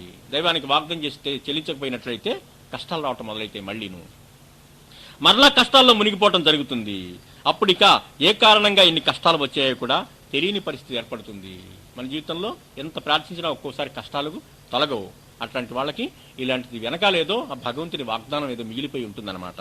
వచ్చాయో కూడా తెలియని పరిస్థితి ఏర్పడుతుంది. ఏ దేవత, ఏ మంత్రము, ఏ తంత్రం కూడా మన ఇబ్బందులు తీర్చలేవు. మొక్కుకున్న ముక్కు తీర్చకపోతే ఇన్ని అనర్థాలు వస్తాయి. అందుకని మాస్టర్ గారు కూడా మొట్టమొదట ఎక్కువ కష్టాల్లో ఉన్న వాళ్ళకి వచ్చినప్పుడు మీ మొక్కులు ఏమైనా పెండింగ్ లో ఉంటే అవన్నీ కూడాను తీర్చుకోమని మొట్టమొదటి సలహా ఇస్తుండేవాళ్ళు. ఆ తీర్చుకున్న తర్వాత పారాయణ ప్రారంభించమనేవాళ్ళు. అందుకనే పరమాత్మ సాయి కృప వల్ల అతనికి ఒక మంచి ఉపాయం తట్టింది. తను సిరిది వెళ్ళాలి అని ప్రతిరోజు గుర్తుంచుకోవటానికి తనకు తాను ఒక శిక్ష విధించుకున్నాడు. మొక్కు తీర్చుకోకుండా కనుక మరణం సంభవిస్తే ఏమవుతుంది? మన వచ్చే జన్మలో కిందటి జన్మ ఏమిటో మనకు తెలీదు. ఈ మొక్కు సంగతి కూడా ఆ జ్ఞాపకం ఉండకుండా పోతుంది. అప్పుడు కూడా కష్టాలు వస్తాయి. ఏ కారణంగా వచ్చిందో చెప్పలేని పరిస్థితి అట్లా ఏర్పడుతుంది. కింద జన్మలో మిగిలిపోయి ఉండొచ్చు అనమాట అట్లాంటివి. అందుకని అది గుర్తుంచుకోవడం, తను సిద్ధి వెళ్ళాలి అని ప్రతిరోజు గుర్తుంచుకోవడానికి తనకు తాను ఒక శిక్ష విధించుకున్నాడు. అతను చక్కెర తింటం మానివేశాడు. తాను సిరిది వెళ్లి మొక్కు చెల్లించే వరకు చక్కెర స్వీకరించను అని నియమం పెట్టుకున్నాడు. చోల్కరు ఇట్లా చక్కెర మానేసి బాబా అనుగ్రహం పొందాడు కాబట్టి మనలో కూడా ఏదైనా ఇబ్బంది వచ్చినప్పుడు పారాయణ చేసుకున్నప్పుడు ఈ నియమం మనం పెట్టుకుంటూ ఉంటాం. ఆ 21 రోజులో 40 రోజుల్లో పారాయణ చేసిన రోజులు కూడాను చేదు కాఫీ చేదు టీ తాగాలన్నమాట. అది ఒక నియమం. మొదటితో పాటు ఆ నియమం పెట్టుకుని కనుక మనం పారాయణ చేసినట్లయితే బాబా అనుగ్రహం మనకి తొందరగా కలుగుతుంది. అతను అప్పటి నుంచి చక్కెరతో చేసిన పదార్థాలు ఏవి తినేవాడు కాదు. టీ కూడా చక్కెర లేకుండా చేదుగా తాగేవాడు. పరమాత్మ సాయిబాబా గుర్తుకు వచ్చేవాడు. ఆ టీ తాగి చేదుగా ఆ టీ సిప్ చేస్తున్నప్పుడు బాబా ముక్కు గుర్తు రావటం. అందుకని ఏర్పాటు చేసుకున్నాడు అతను. షిరిడీ వెళ్ళాలి, బాబాను దర్శించాలి, మొక్కు తీర్చుకోవాలి అనుకునేవాడు. చేదు టీ నోట పెట్టుకోగానే ఈ 3 విషయాలు ఆయన గుర్తొస్తూ ఉండేవి. అతను మొక్కుకున్నది కలకండ. అది కూడా చక్కెర వంటి తీపి పదార్థమే కదా. మొక్కున్నాడు, కలకండ మొక్కున్నాడు. కానీ అప్పుడు ఎప్పుడైతే ఈ నియమం పెట్టుకున్నాడో అప్పటి నుంచి కూడా ఇంకో రూపంలో అతను ఆ మొక్కు తీర్చుకోవడం ప్రారంభించాడని చెప్పాలి మనం ఇక్కడ. అతను మొక్కుకున్నది కలకండ. అది కూడా చక్కెర వంటి తీపి పదార్థమే కదా. కలకండ సమర్పిస్తాన్ని మొక్కుకున్న అతను మొక్కు తీర్చుకునేదాకా చక్కెర తింటాం మానివేశాడు. అంటే చక్కెర పరమాత్మ సాయిబాబాకు వదిలేశాడు. బాబాకు వదిలేస్తున్నాం ఈ వస్తువుకి ఇష్టమైన పదార్థం అంటలా మనం. అట్లా బాబాకు చెల్లించుకోవటం అవుతుంది అది కూడాను. అంటే చక్కెర పరమాత్మ సాయిబాబాకు వదిలివేశాడు. మనం మొదటి ముద్ద బాబాకి ఎలా సమర్పిస్తామో అలా తీపి పదార్థం అతను వదిలిన తర్వాత కొద్ది రోజులకే అతనికి డబ్బు సమకూరింది.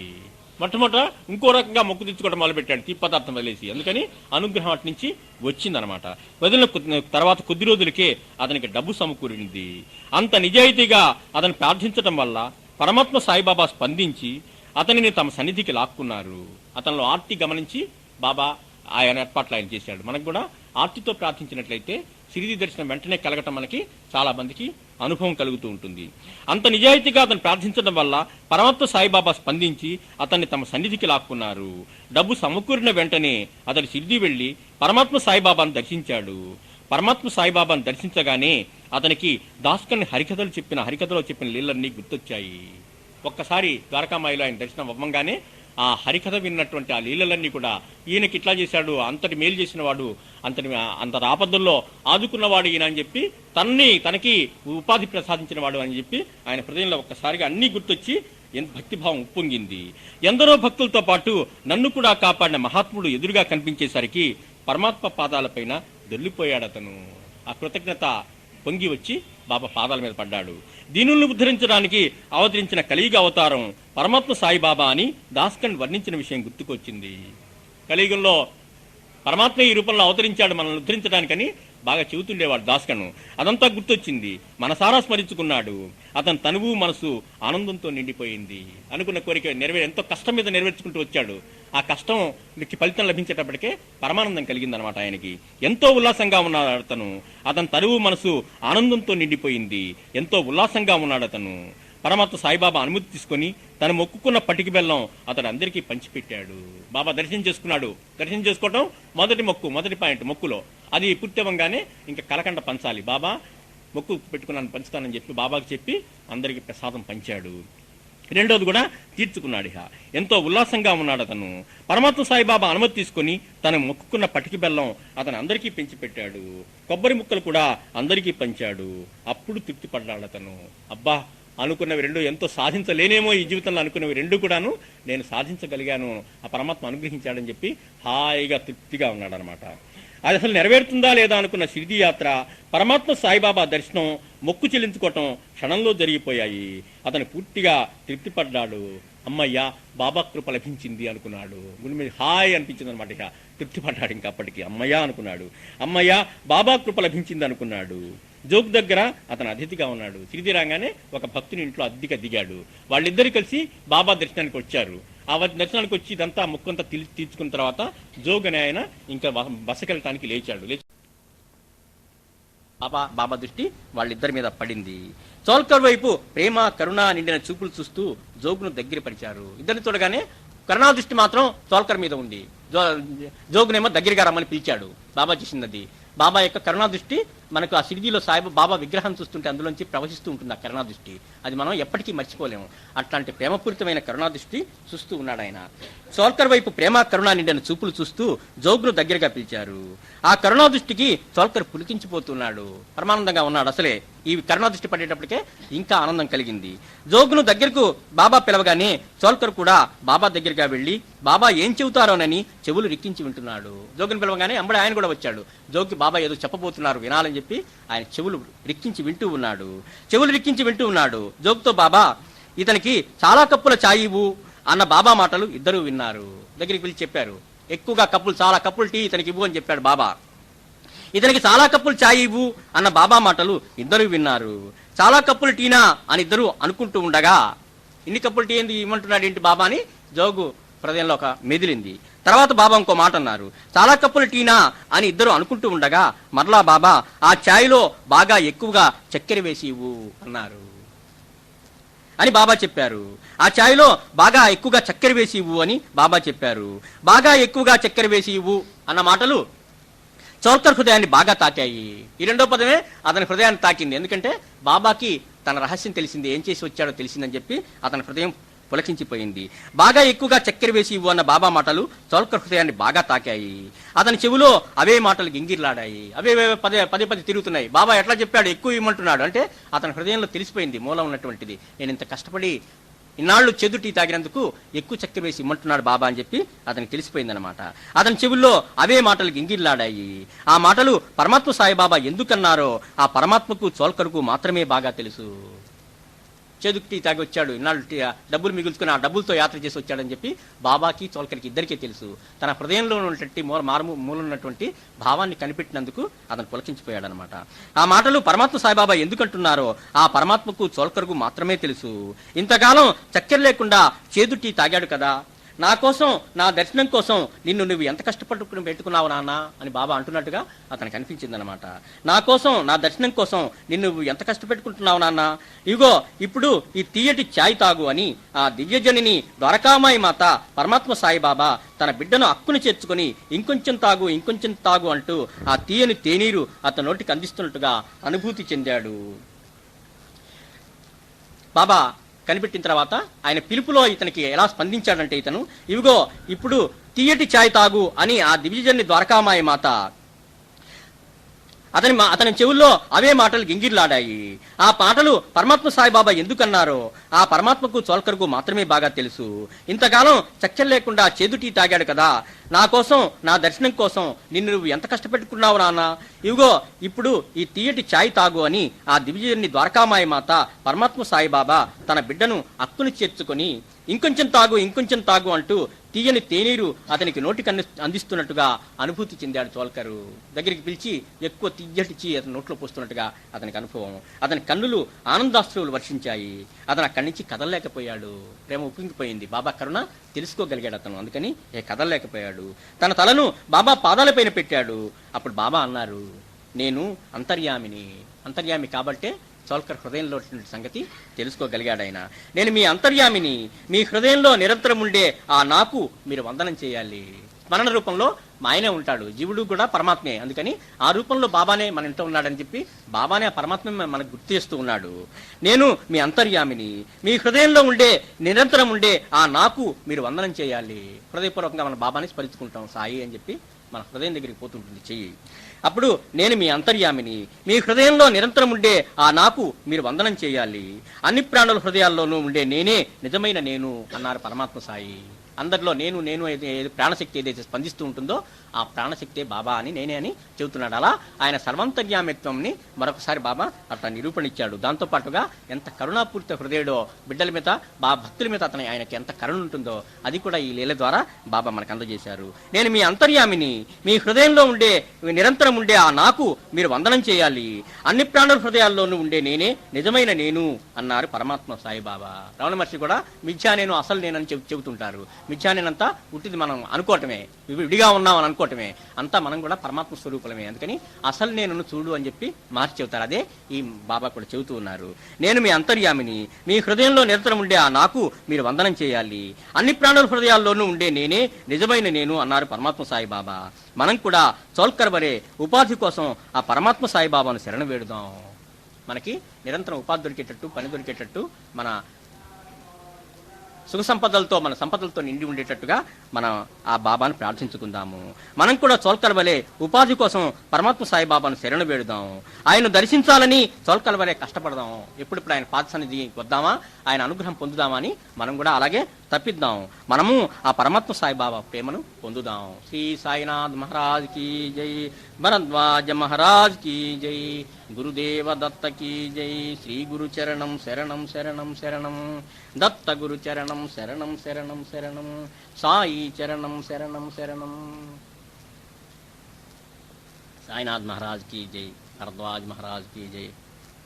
ఈ వారంలో పరమానందంగా గడిచింది ఈ వారం అంతా. ఎందుకంటే 8, 9 తేదీలు మందలపల్లి అనే గ్రామం వెళ్ళి అక్కడ సాయి మాస్టర్ ఆంధ్ర ప్రాంత భక్తులంతా కూడా సమావేశం. ఆ సమావేశానికి వెళ్ళి ఆ 2 రోజులు ఉత్సవాల్లో పాల్గొన్నాము. వాటిలో జరిగింది ఏంటంటే మాస్టర్ గారితోనూ బాబాతోనూ, మాస్టర్ గారి శిష్యులు భక్తులు అంతా కూడాను ఆయన మీద ప్రేమ గల వాళ్ళంతా అక్కడ చేరి వాళ్ళ అనుభవాలన్నీ కూడాను వివరించి చెప్పారు అందరు కూడాను. అలాగే మాస్టర్ గారు చెప్పినటువంటి సాయి తత్వం ఏమిటో అందరు కూడా అర్థమయ్యేటట్టుగా చెప్పడానికి వాళ్ళు ప్రయత్నించారు. ఆ 2 రోజులు ఆ కార్యక్రమం ఉన్నట్టు వల్ల ఆ మాస్టర్ యొక్క ప్రేమతత్వం, బాబా యొక్క ప్రేమతత్వం హృదయం అంతా నిండిపోయి ఉంది.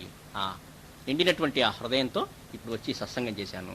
అక్కడ వాళ్ళు జ్ఞాపికగా మనకు ఒక మొమెంటో ఇచ్చారు. అది మీరంతా చూస్తే మీరు కూడా అనుభూతి పొంది ఆ ప్రసాదం మీరు కూడా లభిస్తుందని చెప్పి అది కూడా తీసుకొచ్చాను. అదంతా మీకు చూపిస్తాను. సాయినాథ్ మహారాజ్ కీ జై, భరద్వాజ మహారాజ్ కీ జై, గురుదేవ దత్త కీ జై. శ్రీ గురు చరణం శరణం శరణం శరణం శరణం. శ్రీ సాయినాథ మహారాజ్ కీ జై, భరద్వాజ మహారాజ్ కీ జై, గురుదేవ దత్త కీ జై. మీ అందరి తరఫున కూడా నేను వెళ్ళి ఆ మాస్టర్ యొక్క ప్రార్థన చేసి అక్కడ మన సత్సంగానికి కూడా కృప ప్రసాదించమని వేడుకొని వచ్చాను. సాయినాథ మహారాజ్ కీ జై. ఆ హృదయం ఆయన ఆ గ్రామం చాలా పల్లెటూరు అయినప్పటికీ కూడా అందరూ కూడా కలిసికట్టుగా ప్రతి ఇంట్లోనూ బాబా భక్తులే మాస్టర్ యొక్క పుస్తకాలు అంతా పారాయణ చేసుకుంటూ ఇంటింట్లో ప్రతి ఇంట్లో కూడా పారాయణ జరుగుతూ ఉందన్నమాట. అట్లాగే మన ప్రాంతం కూడా, మన చీరాలు కూడా ఇల్లు కూడాను ఆ సచ్చరితలో మాస్టర్ పుస్తకాలు పారాయణ చేసేటట్టుగా మనం కూడా ప్రచార కార్యక్రమాలు మనం చేసుకుంటూ ఉందాం సత్సంగాలు. శ్రీ సాయినాథ మహారాజ్ కీ జై, భరద్వాజ మహారాజ్ కీ జై, గురుదేవ దత్త కీ జై. ప్రతివారం మనం అనుకున్నట్టుగానే ఒక 10 నిమిషాల సమయం, ఎవరైనా ఏదైనా మాట్లాడటానికి, ఏదైనా అడగటానికి ఒక సమయం, ఎవరైనా వచ్చి వాళ్ళ అనుభూతులు చెప్పడం కానీ ఇంకేమైనా చెప్పడం కానీ చేయొచ్చు. సాయినాథ్ మహారాజ్ కీ జై, భరద్వాజ మహారాజ్ కీ జై, గురుదేవ దత్త కీ జై. ఎవరైనా ఏమన్నా చెబుతారా? సాయిరామ్. శ్రీ గురు చరణం శరణం శరణం శరణం, దత్త గురు చరణం శరణం శరణం శరణం, సాయి చరణం శరణం శరణం శరణం శరణం, శ్రీ గురు చరణం శరణం శరణం శరణం. సాయిరామ్. అట్లయితే మళ్ళీ ఇంకొక 5 నిమిషాలు 10 నిమిషాలు భరద్వాజ తపోవనం చెప్పుకుందాం. కిందసారి మాస్టర్ గారు వేణు అనే ఒకతనికి చెబుతున్నారు, ఒక కథ చెప్పారు. ధర్మం గురించి అర్థమయ్యేటట్టుగా ఒక కథ చెప్పారు. ఆ తర్వాత ఏం జరిగిందో మనం చూద్దాం. శ్రీ గురు చరణం శరణం శరణం శరణం. సాయిరామ్. ఆ రోజున ధర్మం సూక్ష్మం మనకు అర్థమయ్యేటట్టుగా ఒక కథ మాస్టర్ గారు చెప్పారు. ఆ కథ మీరంతా కూడా విన్నారు. ఆ కథ విన్న తర్వాత వేణు మాస్టర్ తనతో తెలిపిన విషయ సారాంశం విన్నాక నాకు చాలా విషయాలు అర్థం కానివి తెలిసాయి. అంటే మన సమాజంలో ఒక్కడ అధర్మపరుడైనా కానీ ఆ ప్రభావం అందరి మీద పడి వాడు కూడా కష్టం కలుగుతున్నాయి, అందరికి కూడా కష్టం కలుగుతుంది. ఒక్కడు ఇబ్బంది పెట్టినా సరే, ధర్మం తప్పినా సరే, ఈ వాళ్ళగా రేపైనా సరే దాని ఎఫెక్ట్ సమాజం మీద పడి వాళ్ళకు కూడా ఇబ్బంది కలుగుతుంది. అది మాస్టర్ చెప్పినటువంటి, ఆ కథ చెప్పినటువంటి ధర్మ సూక్ష్మం. అందుకని ఎవ్వరు కూడాను గుడ్డిగానైనా సరే ధర్మాన్ని ఆచరిస్తూ ఉండాల్సిందే. అది ఆయన చెప్పింది. ఇది స్థూలంగా వేణుకు మాస్టర్ గారు జరిగిన చర్చ. మాస్టర్ గారు వేణుతో చేసిన వాదన సారాంశం. కాస్త అటు ఇటుగా నైమిషారణ్యంలో స్వామీజీని మాస్టర్ గారు కూడా ఇలాంటి ప్రశ్నే అడిగారు. అలాంటి ప్రశ్నే మాస్టర్ గారు స్వామీజీని అడిగినప్పుడు ఆయన ఏం చెప్పాడంటే, ఆ మార్పు తేవటానికే, అందరూ ధర్మపరులు అవటానికే మేము ప్రయత్నిస్తున్నాము ఈ ధర్మ కార్యాలని, అందుకేను నువ్వు కూడా అట్లాంటి ధర్మ కార్యాలు చేపట్టని చెప్పి స్వామీజీ చెబుతారనమాట. వేణు మాస్టర్ తనతో తెలిపిన విషయ సారాంశం విన్నాక నాకు చాలా విషయాలు అర్థం కానివి తెలిసాయి. నాకు ఈ ధర్మం విషయం అసలు అర్థమయ్యేది కాదు. ధర్మం అంటే ఏంటో దాని స్వరూపం ఏంటో నాకు అర్థమయ్యేది కాదు, అసలు తెలియదు, అంత మటుకు అవగాహన లేదు. ఈ ధర్మాలు ధర్మ సూక్ష్మాలు ఎందుకు పెట్టారో తెలిసేది కాదు. స్వామీజీల సభల్లోనూ ఆధ్యాత్మిక కార్యక్రమాల్లోనూ తరచూ ధర్మో రక్షతి రక్షిత అని రాసిన బోర్డులు కనిపిస్తూ ఉంటాయి. రామకోట ఉత్సవాలు అక్కడిక్కడ వెళ్ళినప్పుడు ఈ బోర్డులు తప్పకుండా పెడతారు వాళ్ళు. సత్యం వద ధర్మంచర అని ఈ ధర్మో రక్షిత రక్షిత అనే బోర్డులు అక్కడక్కడ మనకి కనిపిస్తుంటాయి. చదువుకోవడం తప్పితే దానికి అర్థం తెలియదు మనకి. తన్ను రక్షించిన వాడిని ధర్మం రక్షిస్తుంది అని దాని అర్థం అట. మన ధర్మాన్ని రక్షిస్తుంటే ఆ ధర్మం మనల్ని రక్షిస్తుంది, ఇది అందులో దాని అర్థం. ధర్మం మనల్ని రక్షించడం అంటే అర్థమయ్యే, ఇటు ధర్మాన్ని మనం రక్షించడం, ధర్మం మనల్ని రక్షించడం అంటే అర్థమయ్యేది కాదు. ధర్మాన్ని రక్షించడం, మనం రక్షించడం ఏంటి, అది మనల్ని ఏ రూపంలో రక్షిస్తుంది, ఎంత అవగాహన లేనటువంటి ఒక విషయం. రక్షించడం అంటే ఏంటి, ఆ రోజులో మనకు తెలిసిన అవగాహన ఏంటంటే ఏదైనా కష్టం వచ్చినప్పుడు మనుషుల్ని రక్షణ మనం ఇవ్వటం, రక్షించటం. బావిలో పడిన వాడిని పైకి తీయటం, అది ఒక రక్షించడం. నా ఉద్దేశంలో అప్పుడు చిన్నప్పుడు కింద పడిన వాడిని లేవదీయటం, 10 మంది ఎవరన్నా ఒకరిని తంతుంటే రక్షించడం. ఇలాగా రక్షణ అంటే 3 స్థూలంగా మనకు కనిపించేవి, కష్టాల్లో ఉన్నప్పుడు ఆదుకోవటం అనేదే. ఇల్లు కాలేటప్పుడు మనుషుల్ని మంటల నుంచి బయటికి లాగటం, ఇవన్నీ కూడా రక్షించడం. ఇలా ధర్మాన్ని మనం ఎట్లా రక్షిస్తాం ఆ మాటకు అర్థం తెలియదు. ఇలాంటివి చిన్నప్పుడు నా ఉద్దేశం. ధర్మం ఎలా ఉంటుందో తెలియకపోయా, దాని స్వరూపం తెలియదు. అందుకని నామరూపాలు లేనిది మనకి ఎట్లా తెలుస్తుంది, ఏ రూపంలో ఉందో తెలియదు దానికి. ఆ ధర్మానికి పైన చెప్పిన ఆపదల్లో ఏ ఆపద ఎప్పుడు ఎందుకు వచ్చిందో తెలియకపోయా. ధర్మానికి వచ్చిన ఆపద ఏంటి అసలు, అది అర్థం కాల. ఆ ధర్మానికి పైన చెప్పిన ఆపదల్లో ఏ ఆపద ఎప్పుడు వచ్చిందో తెలియకపోయా. ఈ రెండూ తెలియకుండా ధర్మాన్ని ఎలా రక్షించాలో తెలియకపోయా. దానికి ఏదైనా ఆపద వస్తే ఆపదని ఎట్లా రక్షించాలో అది మనకి మనసులోకి అవగాహన వస్తుంది. అసలు ఏం ఆపద తెలియదు, ఇంకా రక్షించడం ఎట్లా. అలా రక్షిస్తే మనం పైన చెప్పిన ఆపదల్లో ఉన్నప్పుడు, ఆపదలు అంటే మన ఉద్దేశం ఇవే, బావిలో పట్ట మంటల నుంచి లాగటం, ఇవి. మన ధర్మాన్ని ఏ రూపంలో రక్షిస్తే అది వచ్చి ఎట్లా పైకి తీస్తుంది మనకి బావిలోంచి మనల్ని. అలా రక్షిస్తే మనం పైన చెప్పిన ఆపదల్లో ఉన్నప్పుడు, అంటే ఏ బావిలోనో మనం పడ్డప్పుడు ఈ ధర్మం ఎలా వచ్చి రక్షిస్తుందో, అంటే బావిలోంచి మనల్ని ఎలా పైకి తీస్తుందో అర్థమయ్యేది కాదు. ధర్మం పైకెట్ట తీస్తుంది బావి నుంచి మనల్ని, దాని స్వరూపం ఏంటో తెలియదు అప్పుడు అని అర్థమై వచ్చేది కాదు. అమ్మతో పాటు గుంటూరులో రామనామ క్షేత్రంలో రామకోటి ఉత్సవాలకు వెళ్తే అక్కడ ఎక్కడ చూసినా సత్యం వద ధర్మంచర అనే బోర్డులు కనపడేవి.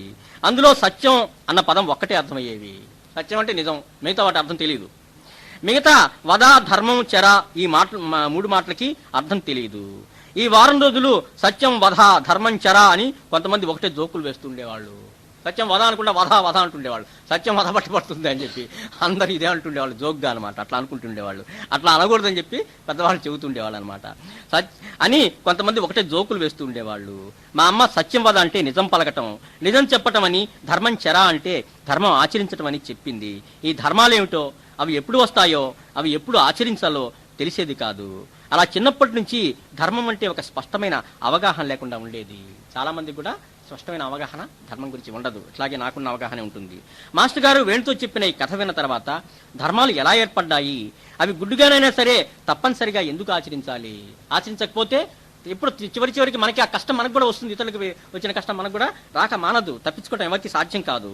ఎలా ఏర్పడ్డాయి, అవి గుడ్డుగానైనా సరే తప్పనిసరిగా ఎందుకు ఆచరించాలి, ఆచరించడం వల్ల ప్రయోజనం, ధర్మం తప్పటం వల్ల కలిగే నష్టం కూడా బాగా కళ్ళ కట్టినట్టుగా అర్థమైంది.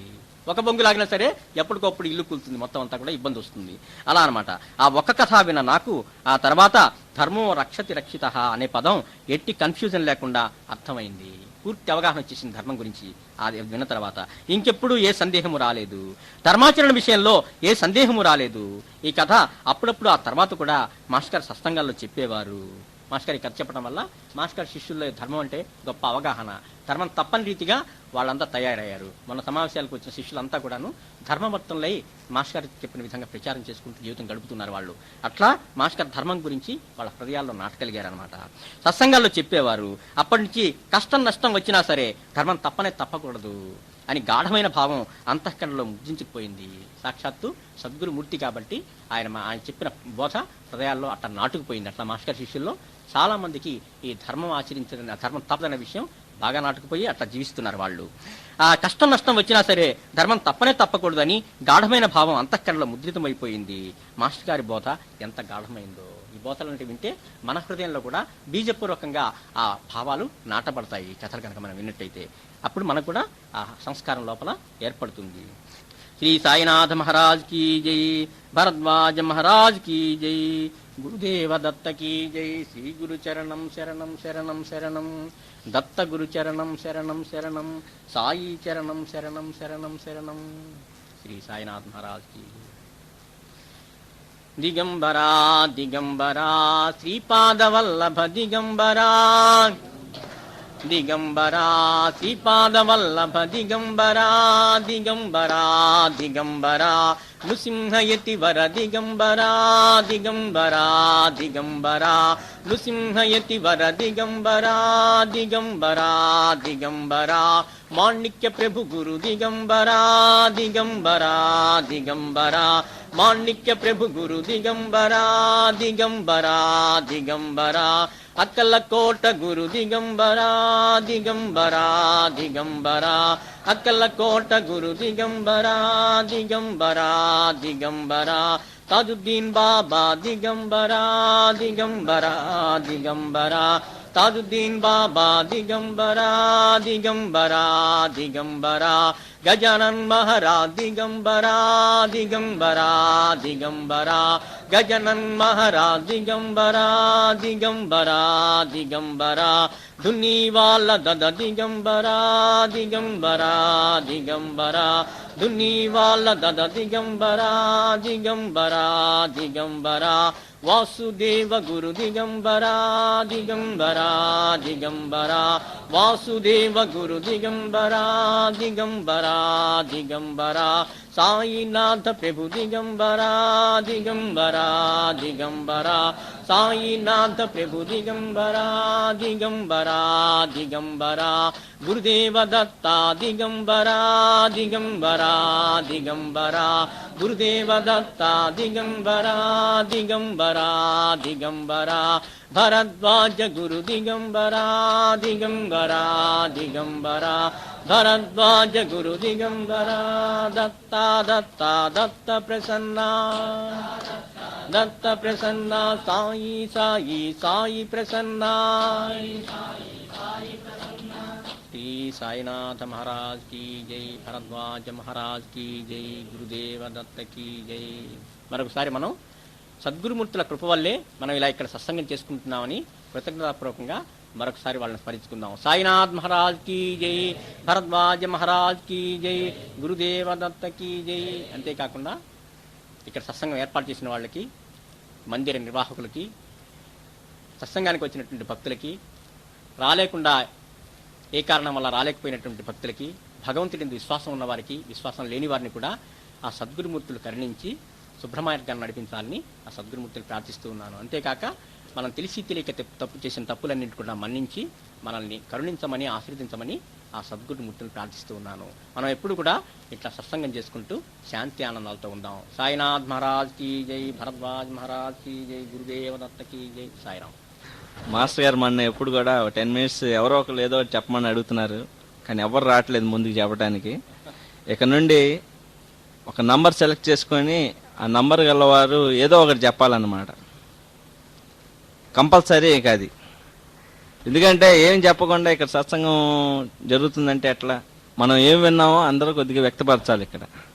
కనుక ఎక్స్ప్లెనేషన్ కంపల్సరీ. కాబట్టి రేపు వచ్చే వారం నుండి ఒక నంబర్ చెప్తాము. ఆ నంబర్ గలవారు, ఆ సీట్ నంబర్ గలవారు వచ్చి వారికి తోచింది కంపల్సరీ చెప్పాలి. సాయి భక్తులకి స్వాగతం. యాక్చువల్గా ఈ సత్సంగం అంటే ఒకరి భావాలు ఒకరికి తెలుసుకోవటం, ఒకరి మనసులో ఉంది ఒకరి అనుభవాలు ఇంకొకరికి తెలపటం వల్ల, ఇలా తెలపటం వల్ల ఏమవుతుందంటే వారి మనసులో కూడా భక్తి భావం ఏర్పడి బాబా యందు అనన్య భక్తి అనేది ఏర్పడుతుంది కూడా. ఇప్పుడు గురుస్వామి గారు చెప్పారు, పని దొరకటం, జీవనోపాధి దొరకటం అనేది యాక్చువల్గా ఇప్పుడున్న సత్సంగంలో ఎక్కువ కాన్సన్ట్రేట్ చేసి ఆ విషయాన్ని గురించి చెప్పారు. ఈ విషయాన్ని వినగానే నాకు 25 సంవత్సరాల క్రితం ఉన్న ఒక అనుభవం గుర్తొచ్చింది. అప్పుడు నాకు జాబ్ లేదు, అప్పుడే నా చదువు కంప్లీట్ అయ్యి అన్ఎంప్లాయ్గా ఉన్నాను. జాబ్ కోసం ట్రై చేస్తూ చాలా రోజులు కొంచెం ఇబ్బంది పడ్డాను. నైట్ పడుకొని బాబాని ప్రార్థిస్తూ కన్నీళ్లతో ప్రార్థించేవాడిని నేను. బాబా ఎందుకు ఈ విధంగా చేస్తున్నావు, మా కుటుంబ సమస్యలు కానీ ఏదైనా కానీ అది ఒక నరకంగా అనిపించేది కూడా. ఎన్నో రాత్రులు కన్నీటితో బాబాని ప్రార్థించడం జరిగింది. తర్వాత 1980లో జాబ్ వచ్చింది. అప్పటి నుంచి బాబా కళ్ళతోనే ఉండి ఏదో మనకి చేతనైంది చేయగలడం జరిగింది. తర్వాత ఇంకోటి కూడా చెప్పారు స్వామి, బాబా యొక్క మసీదుకి రాగానే చోల్కర్కి బాబా యొక్క అనుగ్రహ దృష్టి పడింది అని. ఇప్పుడు మన బాబా కూడా మసీదులో బాబా ఉన్నారు. ఈ బాబా దృష్టి కూడా మనందరి మీద పడుతుంది. ఒక్కసారి బాబాను చూడండి, బాబా మన వైపు చూస్తున్నట్లే అనిపిస్తుంది. మీరు చూడండి, బాబా ఎటువైపు మీ వైపు చూస్తున్నట్ట. అలానే ఈ వైపు కూర్చున్న వ్యక్తి కూడా చూడగానే బాబా తన వైపే చూస్తున్నట్టు అనిపిస్తుంది. అలానే ఆ చివర కూర్చున్న వ్యక్తి కూడా బాబా తన వైపు చూస్తున్నట్టే ఉంటుంది. ఎందుకంటే బాబా యొక్క కృప మన అందరి మీద ప్రసరిస్తూ ఉన్నది అనడానికి ఇదొక ఉదాహరణ.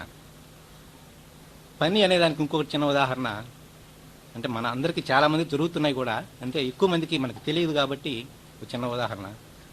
మన మందిరంలో పనిచేసే కొండయ్య గుమస్తాగా ఉన్నారు.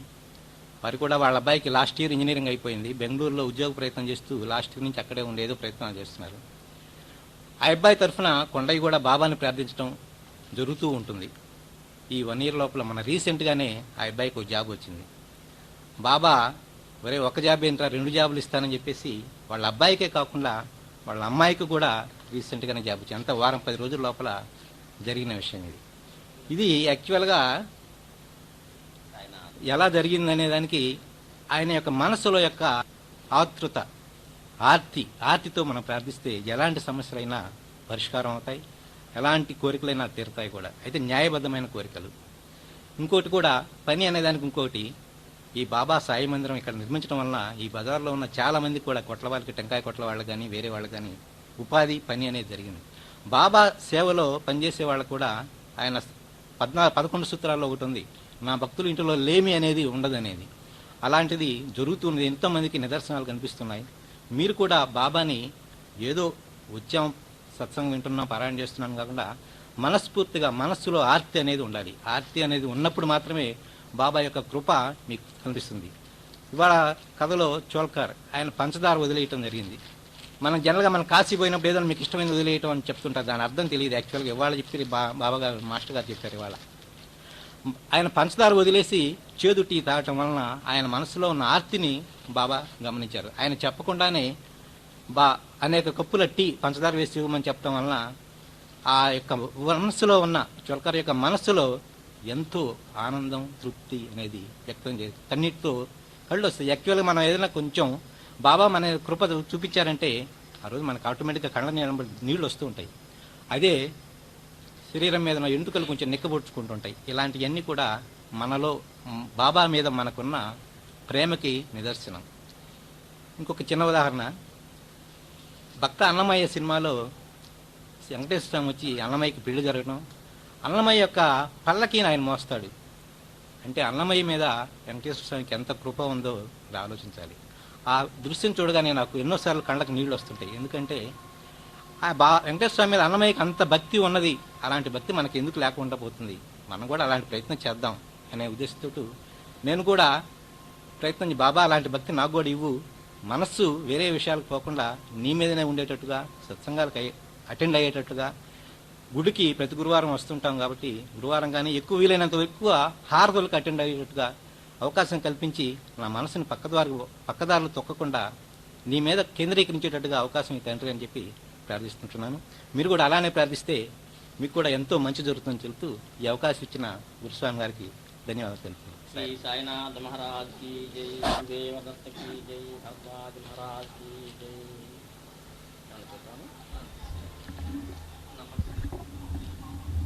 నిజ జీవితంలో జరిగినటువంటి చక్కటి అనుభూతి మరొక చోల్కర్ మన రెడ్డి గారు. ఆయన జీవితంలో అంత ఇబ్బందులు లేకపోయినా కానీ బాబా దయ వల్ల ఉపాధి పొంది ఆయనకే అంకితమైన వ్యక్తులు మన మధ్య ఎలా ఉన్నారో మనకు తెలుస్తుందన్నమాట. అట్లా అడుగుడుగునా అట్లా ఉన్నారు. ఈ రోజున ప్రతి వారం ఇచ్చేటటువంటి బాబా యొక్క ప్రసాదం బహుమతి 9వ నెంబర్ ఆసనం మీద కూర్చున్న వాళ్ళకి వచ్చింది. 9వ నెంబర్. గురుబంధువులారా, భక్తులారా, ఈ సాయి మందిరం పాట వింటే ఆయన బాబా యొక్క తత్వం అంతా హృదయంలోకి వచ్చి ఆయన కళ్ళల్లోంచి వెలువడేట కరుణ మన మీద ఆ పాట విన్నంతసేపు అలా ప్రసరిస్తూ ఉండి ఏదో తెలియని ఒక పరమానందం కలుగుతుంది. ఇదంతా దేనికంటే మాస్టర్ గారు చెప్పింది ఈ బాబాని ఇలా గుర్తుపెట్టుకోవటం, ఇది కూడా బాబాని గుర్తుపెట్టుకోవటంలో ఒక భాగమే. పాట పాడుకుంటాం, అది వినటం అంతా కూడాను. మనం ఇంతకుముందు అనుకున్నాం,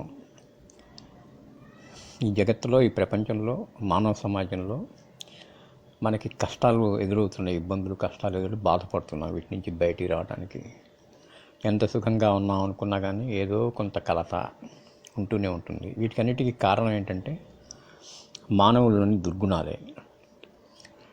ఈ దుర్గుణాల స్థానంలో సద్గుణాలు ప్రవేశపెట్టి మనల్ని ఉద్ధరించడానికి ఈ మహాత్ములు అవతరిస్తారు. వాళ్ళని కనుక మనం తలుచుకున్నట్టయితే వాళ్ళ గుణాలు మనకు వస్తాయి, వాళ్ళ సద్గుణాలు మనలో నెలకొంటాయి. అందుకని ఎక్కువగా మనం గుర్తుపెట్టుకోవటం. మనం అప్పుడప్పుడు అనుకుంటూ ఉండొచ్చు ఏంటంటే, ఏముంది జన్మ 100 ఏళ్ళ కంటే బతకం కదా, ఎలాగో గడిపేస్తాం, కష్టాలు నష్టాలు ఏదో సుఖాలు దుఃఖాలు ఏవోటి అయిపోతుంది అంతటితో, ఇంకేంటి దీని గురించి అంత పెద్ద ఇది అని కూడా ఒక్కోసారి మనకి ఆలోచన వస్తుంది, మనకి అవగాహన లేకపోవటం వల్ల. కానీ మనం అంటే ఈ శరీరం కాదు, ఈ శరీరం దాల్చి వదిలేసి మళ్ళీ ఇంకో శరీరం వస్తూనే ఉంటుంది జన్మ. ఈ జన్మ ఎలాగో గడిచిపోతుంది కదా అని మనం నిర్లక్ష్యం చేయకూడదు. ఎందుకంటే మళ్ళీ జన్మ వచ్చినప్పుడు మళ్ళీ సమాజం ఇంతకంటే దుర్భరంగా ఉందనుకోండి, అప్పుడు ఇంకా మనం ఇబ్బందులు ఎక్కువ ఎదుర్కోవాల్సి వస్తుంది. అంతేకాకుండా మనం చచ్చిపోయేటప్పుడు మన పిల్లల్ని ఈ సమాజంలో వదిలేసి వెళ్ళాలి. ఎలాంటి సమాజంలో మనం వదిలేసి వెళ్తాం? ఈ పిల్లల్ని ఎలా అనుకుంటాం మనం? చక్కటి ఒక మంచి ప్రదేశంలో మంచి మనుషుల మధ్య వాళ్ళు సుఖపడే రీతిన అన్ని అరేంజ్మెంట్స్ చేసి సౌకర్యాలన్నీ సమకూర్చి పిల్లలకి మంచి వాళ్ళ మధ్యలో ఉంచి పోయేటప్పుడు కూడా మా పిల్లల్ని జాగ్రత్తగా కాపాడుతూ ఉండండి అని చెప్పి మరణించే సమయంలోగా చుట్టాలకు అప్పచెప్పి అలా పోతుంటాం మనం. ఈ సమాజం కనుక మనం అట్లా వదిలేసి వెళ్ళామంటే మన పిల్లలు ఎంత కష్టపడతారు ఇంకా ఇంకా సమాజంలో ఉండి. తర్వాత మళ్ళీ మనం జన్మ వచ్చినా కానీ ఈ సమాజంలోనే మనం మానవ సమాజంలో పోతాం. ఎందుకంటే బాబాని సద్గురుమూర్తులను కనుక మనం ఎక్కువ తలుచుకునేటట్లయితే మళ్ళీ మానవ జన్మే వస్తుంది. ఈ సమాజంలోనే ఉంటాం, మళ్ళీ ఇంకా ఎక్కువ కష్టాలు ఎదుర్కోవాల్సి వస్తుంటుంది. అందువల్ల ఏంటంటే మన బాధ్యతగా, ప్రతివారి యొక్క బాధ్యతగా ఈ సమాజాన్ని బాగు చేసుకోవాలి, సద్గుణవంతులుగా చేయాలి మొత్తం మనుషులందరినీ. ఆ ప్రక్రియ మన వంతు కూడా కొంత చేస్తూ ఉండాలి, అందరూ చేస్తుండాలి, నిరంతరం కొనసాగుతుండాలి. మానవుల్ని సద్గుణవంతులుగా చేసేటటువంటి ప్రక్రియ. దానికోసమే మహాత్ముల అవతరణ, వాళ్ళని మనం తలుచుకోవటం. వాళ్ళు మనకు చెప్పింది ఏంటంటే మమ్మల్ని తలుచుకోండి, సద్గుణమూర్తుల్ని తలుచుకోండి, సద్గురువుల్ని, వాళ్ళ గుణాలు మనకు వస్తాయి, సమాజంలో అందరిలో ప్రవేశిస్తాయి, బాగుపడుతుంది, సుఖంగా ఉండగలుగుతారు ఎప్పటికైనా కానీ అని చెప్పి ఆలోచన అనమాట. ఈ పాట కూడా పాడుకునేటప్పుడు కూడా మనకి ఆ గుణాలు, ఎన్ని మంచి గుణాలు బాబాలో, ఎంత మంచి గుణాలు, ఎంత ఇది మనకి ఒక్కోసారి అనిపిస్తుంది. బతికితే బాబాలాగా బతకాలి అంతే, ఆయనలాగా ఉండాలి, ఆయన క్యారెక్టర్ ఎలాంటిదో, ఆయన హృదయం ఎలాంటిదో, ఆయన ప్రేమని మనం కూడా పంచగలగాలి, మన హృదయంలోకి తెచ్చుకొని. అలాంటి భావాలు మనకు కలుగుతాయి అన్నమాట. అయినా కానీ ఏదో జన్మ చేసుకునే కర్మ సంచితం అంతా ఉంటుంది కదా, వాటి ప్రకారంగానే జరిగిపోతుంటుంది కొంత. ఈ మహాత్మను తలుచుకున్నప్పుడు మాత్రం ఆ చెడ్డ కర్మ మన మీద పని చేయకుండా ఆగిపోయి సుఖంగా కొంత ఉండగలుగుతాం. అందువల్ల ఏంటంటే మిత్రులారా, దానికి ఒక ప్రక్రియ ఏంటంటే అందరికీ బాబాని, దత్తమూర్తుల్ని పరిచయం చేయటం, వాళ్ళ ఇళ్లల్లోకి ఈ పారాయణ పుస్తకాలు ప్రవేశపెట్టడం. అది ఒక మొట్టమొదటి మెట్టు. అదన్నా మనం కొంతవరకు చేయగలిగితే తర్వాత సంగతి బాబా చూసుకుంటాడు. ఎందుకంటే దీనికి చాలా ఉదాహరణలు ఉన్నాయి. అంతదాకా దీనికి మన గురువు గారు భరద్వాజ మాస్టర్ గారు ఉన్నారు. వారి యొక్క అన్నగారు వేదవ్యాస గారు. ఆయనకి పుస్తకాలు చదివే అలవాటు అందరికీ ఉంటుంది కదా, ఈ మహానుభావులకు అందరికీ ఉన్నాం. ఒకసారి ఎవరో మిత్రులు ఒక పుస్తకం ఆయనకి ఇచ్చారు. ఏంటంటే బాబా చరిత్ర పుస్తకం. ఏంటి ఆ పుస్తకం? వేమూరి వెంకటేశ్వరరావు గారు, తెనాలిలో ఒక అడ్వకేట్ గారు సిద్ధి వెళ్ళొచ్చి ఆయన ఒక పుస్తకం రాశాడు, సాయిబాబా చరిత్ర. చాలా బాగుంటుంది. దానిలో కూడా మొట్టమొదటి ప్రతి చాప్టర్కి ఒక ప్రేయర్ ఉంటుంది. ఆ ప్రార్థన చాలా బాగుంటుంది, బాబాని కీర్తిస్తూ ఉండేది. ఆ పుస్తకం ఎవరో ఇస్తే షెల్ఫ్లో పెట్టుకున్నాడు. పడుకోబెట్టేటప్పుడు ఒక పుస్తకం తిప్పుతూ పడుకోవటం అలవాటు ఆయనకి. చేతికి ఈ పుస్తకం వచ్చింది ఆ రోజున, వేమూరి వెంకటేశ్వరరావు గారి పుస్తకం. అది బొమ్మ అట్ట తీసి చూసేటప్పటికే బాబా కనిపించాడు, కాలు మీద కాలు వేసుకొని పకీరు. ఏంటి ఈయన ఇట్లా ఉన్నాడు, ఈయనకి ఒక చరిత్ర కూడా ఉందా అని అనుకుంటా. ఆయన అనుకొని ఆ చరిత్రని చదువుతూ పడుకున్నాడు, నిద్రపోయినాడు. చూడండి, ఆ రోజే బాబా కల్లోకి వచ్చాడు ఆయనకి. కల్లోకి వచ్చి పెద్ద బ్లెస్సింగ్ ఇచ్చాడు. ఇంకా వెంటనే అంతే ఆయన షిర్డీ వెళ్ళిపోయాడు. మాస్టర్ కంటే ముందే షిర్డీ దర్శించారు ఆయన, వేదవ్యాస్ గారు. తర్వాత తన తమ్ముడిని మాస్టర్ని ఆయన వెంట పెట్టుకుని తీసుకెళ్ళాడు. 9వ తారీఖున మనం చేసుకునేటువంటి ఉత్సవాలు కూడా కారణం అదే అనమాట. అందువల్ల ఏంటి, ఒక పుస్తకం ఇంట్లో ఉంది అంతే, తీసి చూశాడు, బాబా స్వప్నంలోకి వచ్చాడు, ఒక మంచి గురువుని మనకి, మహాత్ముని మనకి అందించాడు ఆ పుస్తకం ద్వారా. అంత మంచి జరిగింది పుస్తకం, మంచి పుస్తకం ఇంట్లో ఉండటం వల్ల. అందుకనే మన వాళ్ళు చెబుతారు, భగవద్గీత గ్రంథం ఇంట్లో ఉంటే చాలు, ఒకటి అదే మేలు చేస్తుందని చెప్పి. ఎట్లా పుస్తకం ఎట్లా మేలు చేస్తుంది అనుకునేవాళ్ళం. ఇప్పుడు బాబా చరిత్రలు ఇట్లా అనుభవాలు ఇస్తుండేటప్పటికి మనకు అర్థమవుతుంది, ఇహో చరిత్ర ఇంట్లో ఉంటే కూడా మనకి చాలా మేలు చేస్తుంది, ఎప్పటికైనా కానీ మేలు జరుగుతుంది అనే ఉద్దేశం. అందువల్ల మిత్రులారా, మీరు కూడా అన్నదానంతో పాటు మనం అంతా కూడాను గ్రంథదానం కూడా చేద్దాము తప్పకుండా. గ్రంథదానానికి ఒక అలవాటుగా అన్నదానానికి 100 రూపాయలు ఇస్తే కొంత 20-30 గ్రంథదానానికి కేటాయించుకొని పుస్తకాలు తెప్పించుకొని చక్కగా బాబా భక్తులు అవ్వక్కర్లేదు, మానవాళికి పంచుతూ ఉండటమే మనం చేయాల్సిందని నాకు బాగా గాఢంగా అనిపించి మీకు కూడా చెబుతున్నాను. శ్రీ సాయినాథ్ మహారాజ్ కీ జై, భరద్వాజ మహారాజ్ కీ జై, గురుదేవ దత్త కీ జై, ద్వారకామాయి కీ జై. శ్రీ గురు చరణం శరణం శరణం, దత్త గురు చరణం శరణం శరణం, సాయి చరణం శరణం. ఓ సద్గురుమూర్తులారా, బాబా సాయినాథ సాక్షాత్ పరమాత్మ, దత్తావతారమూర్తి, ఇతర దశమూర్తులందరూ మమ్మల్ని అందరినీ కరుణించి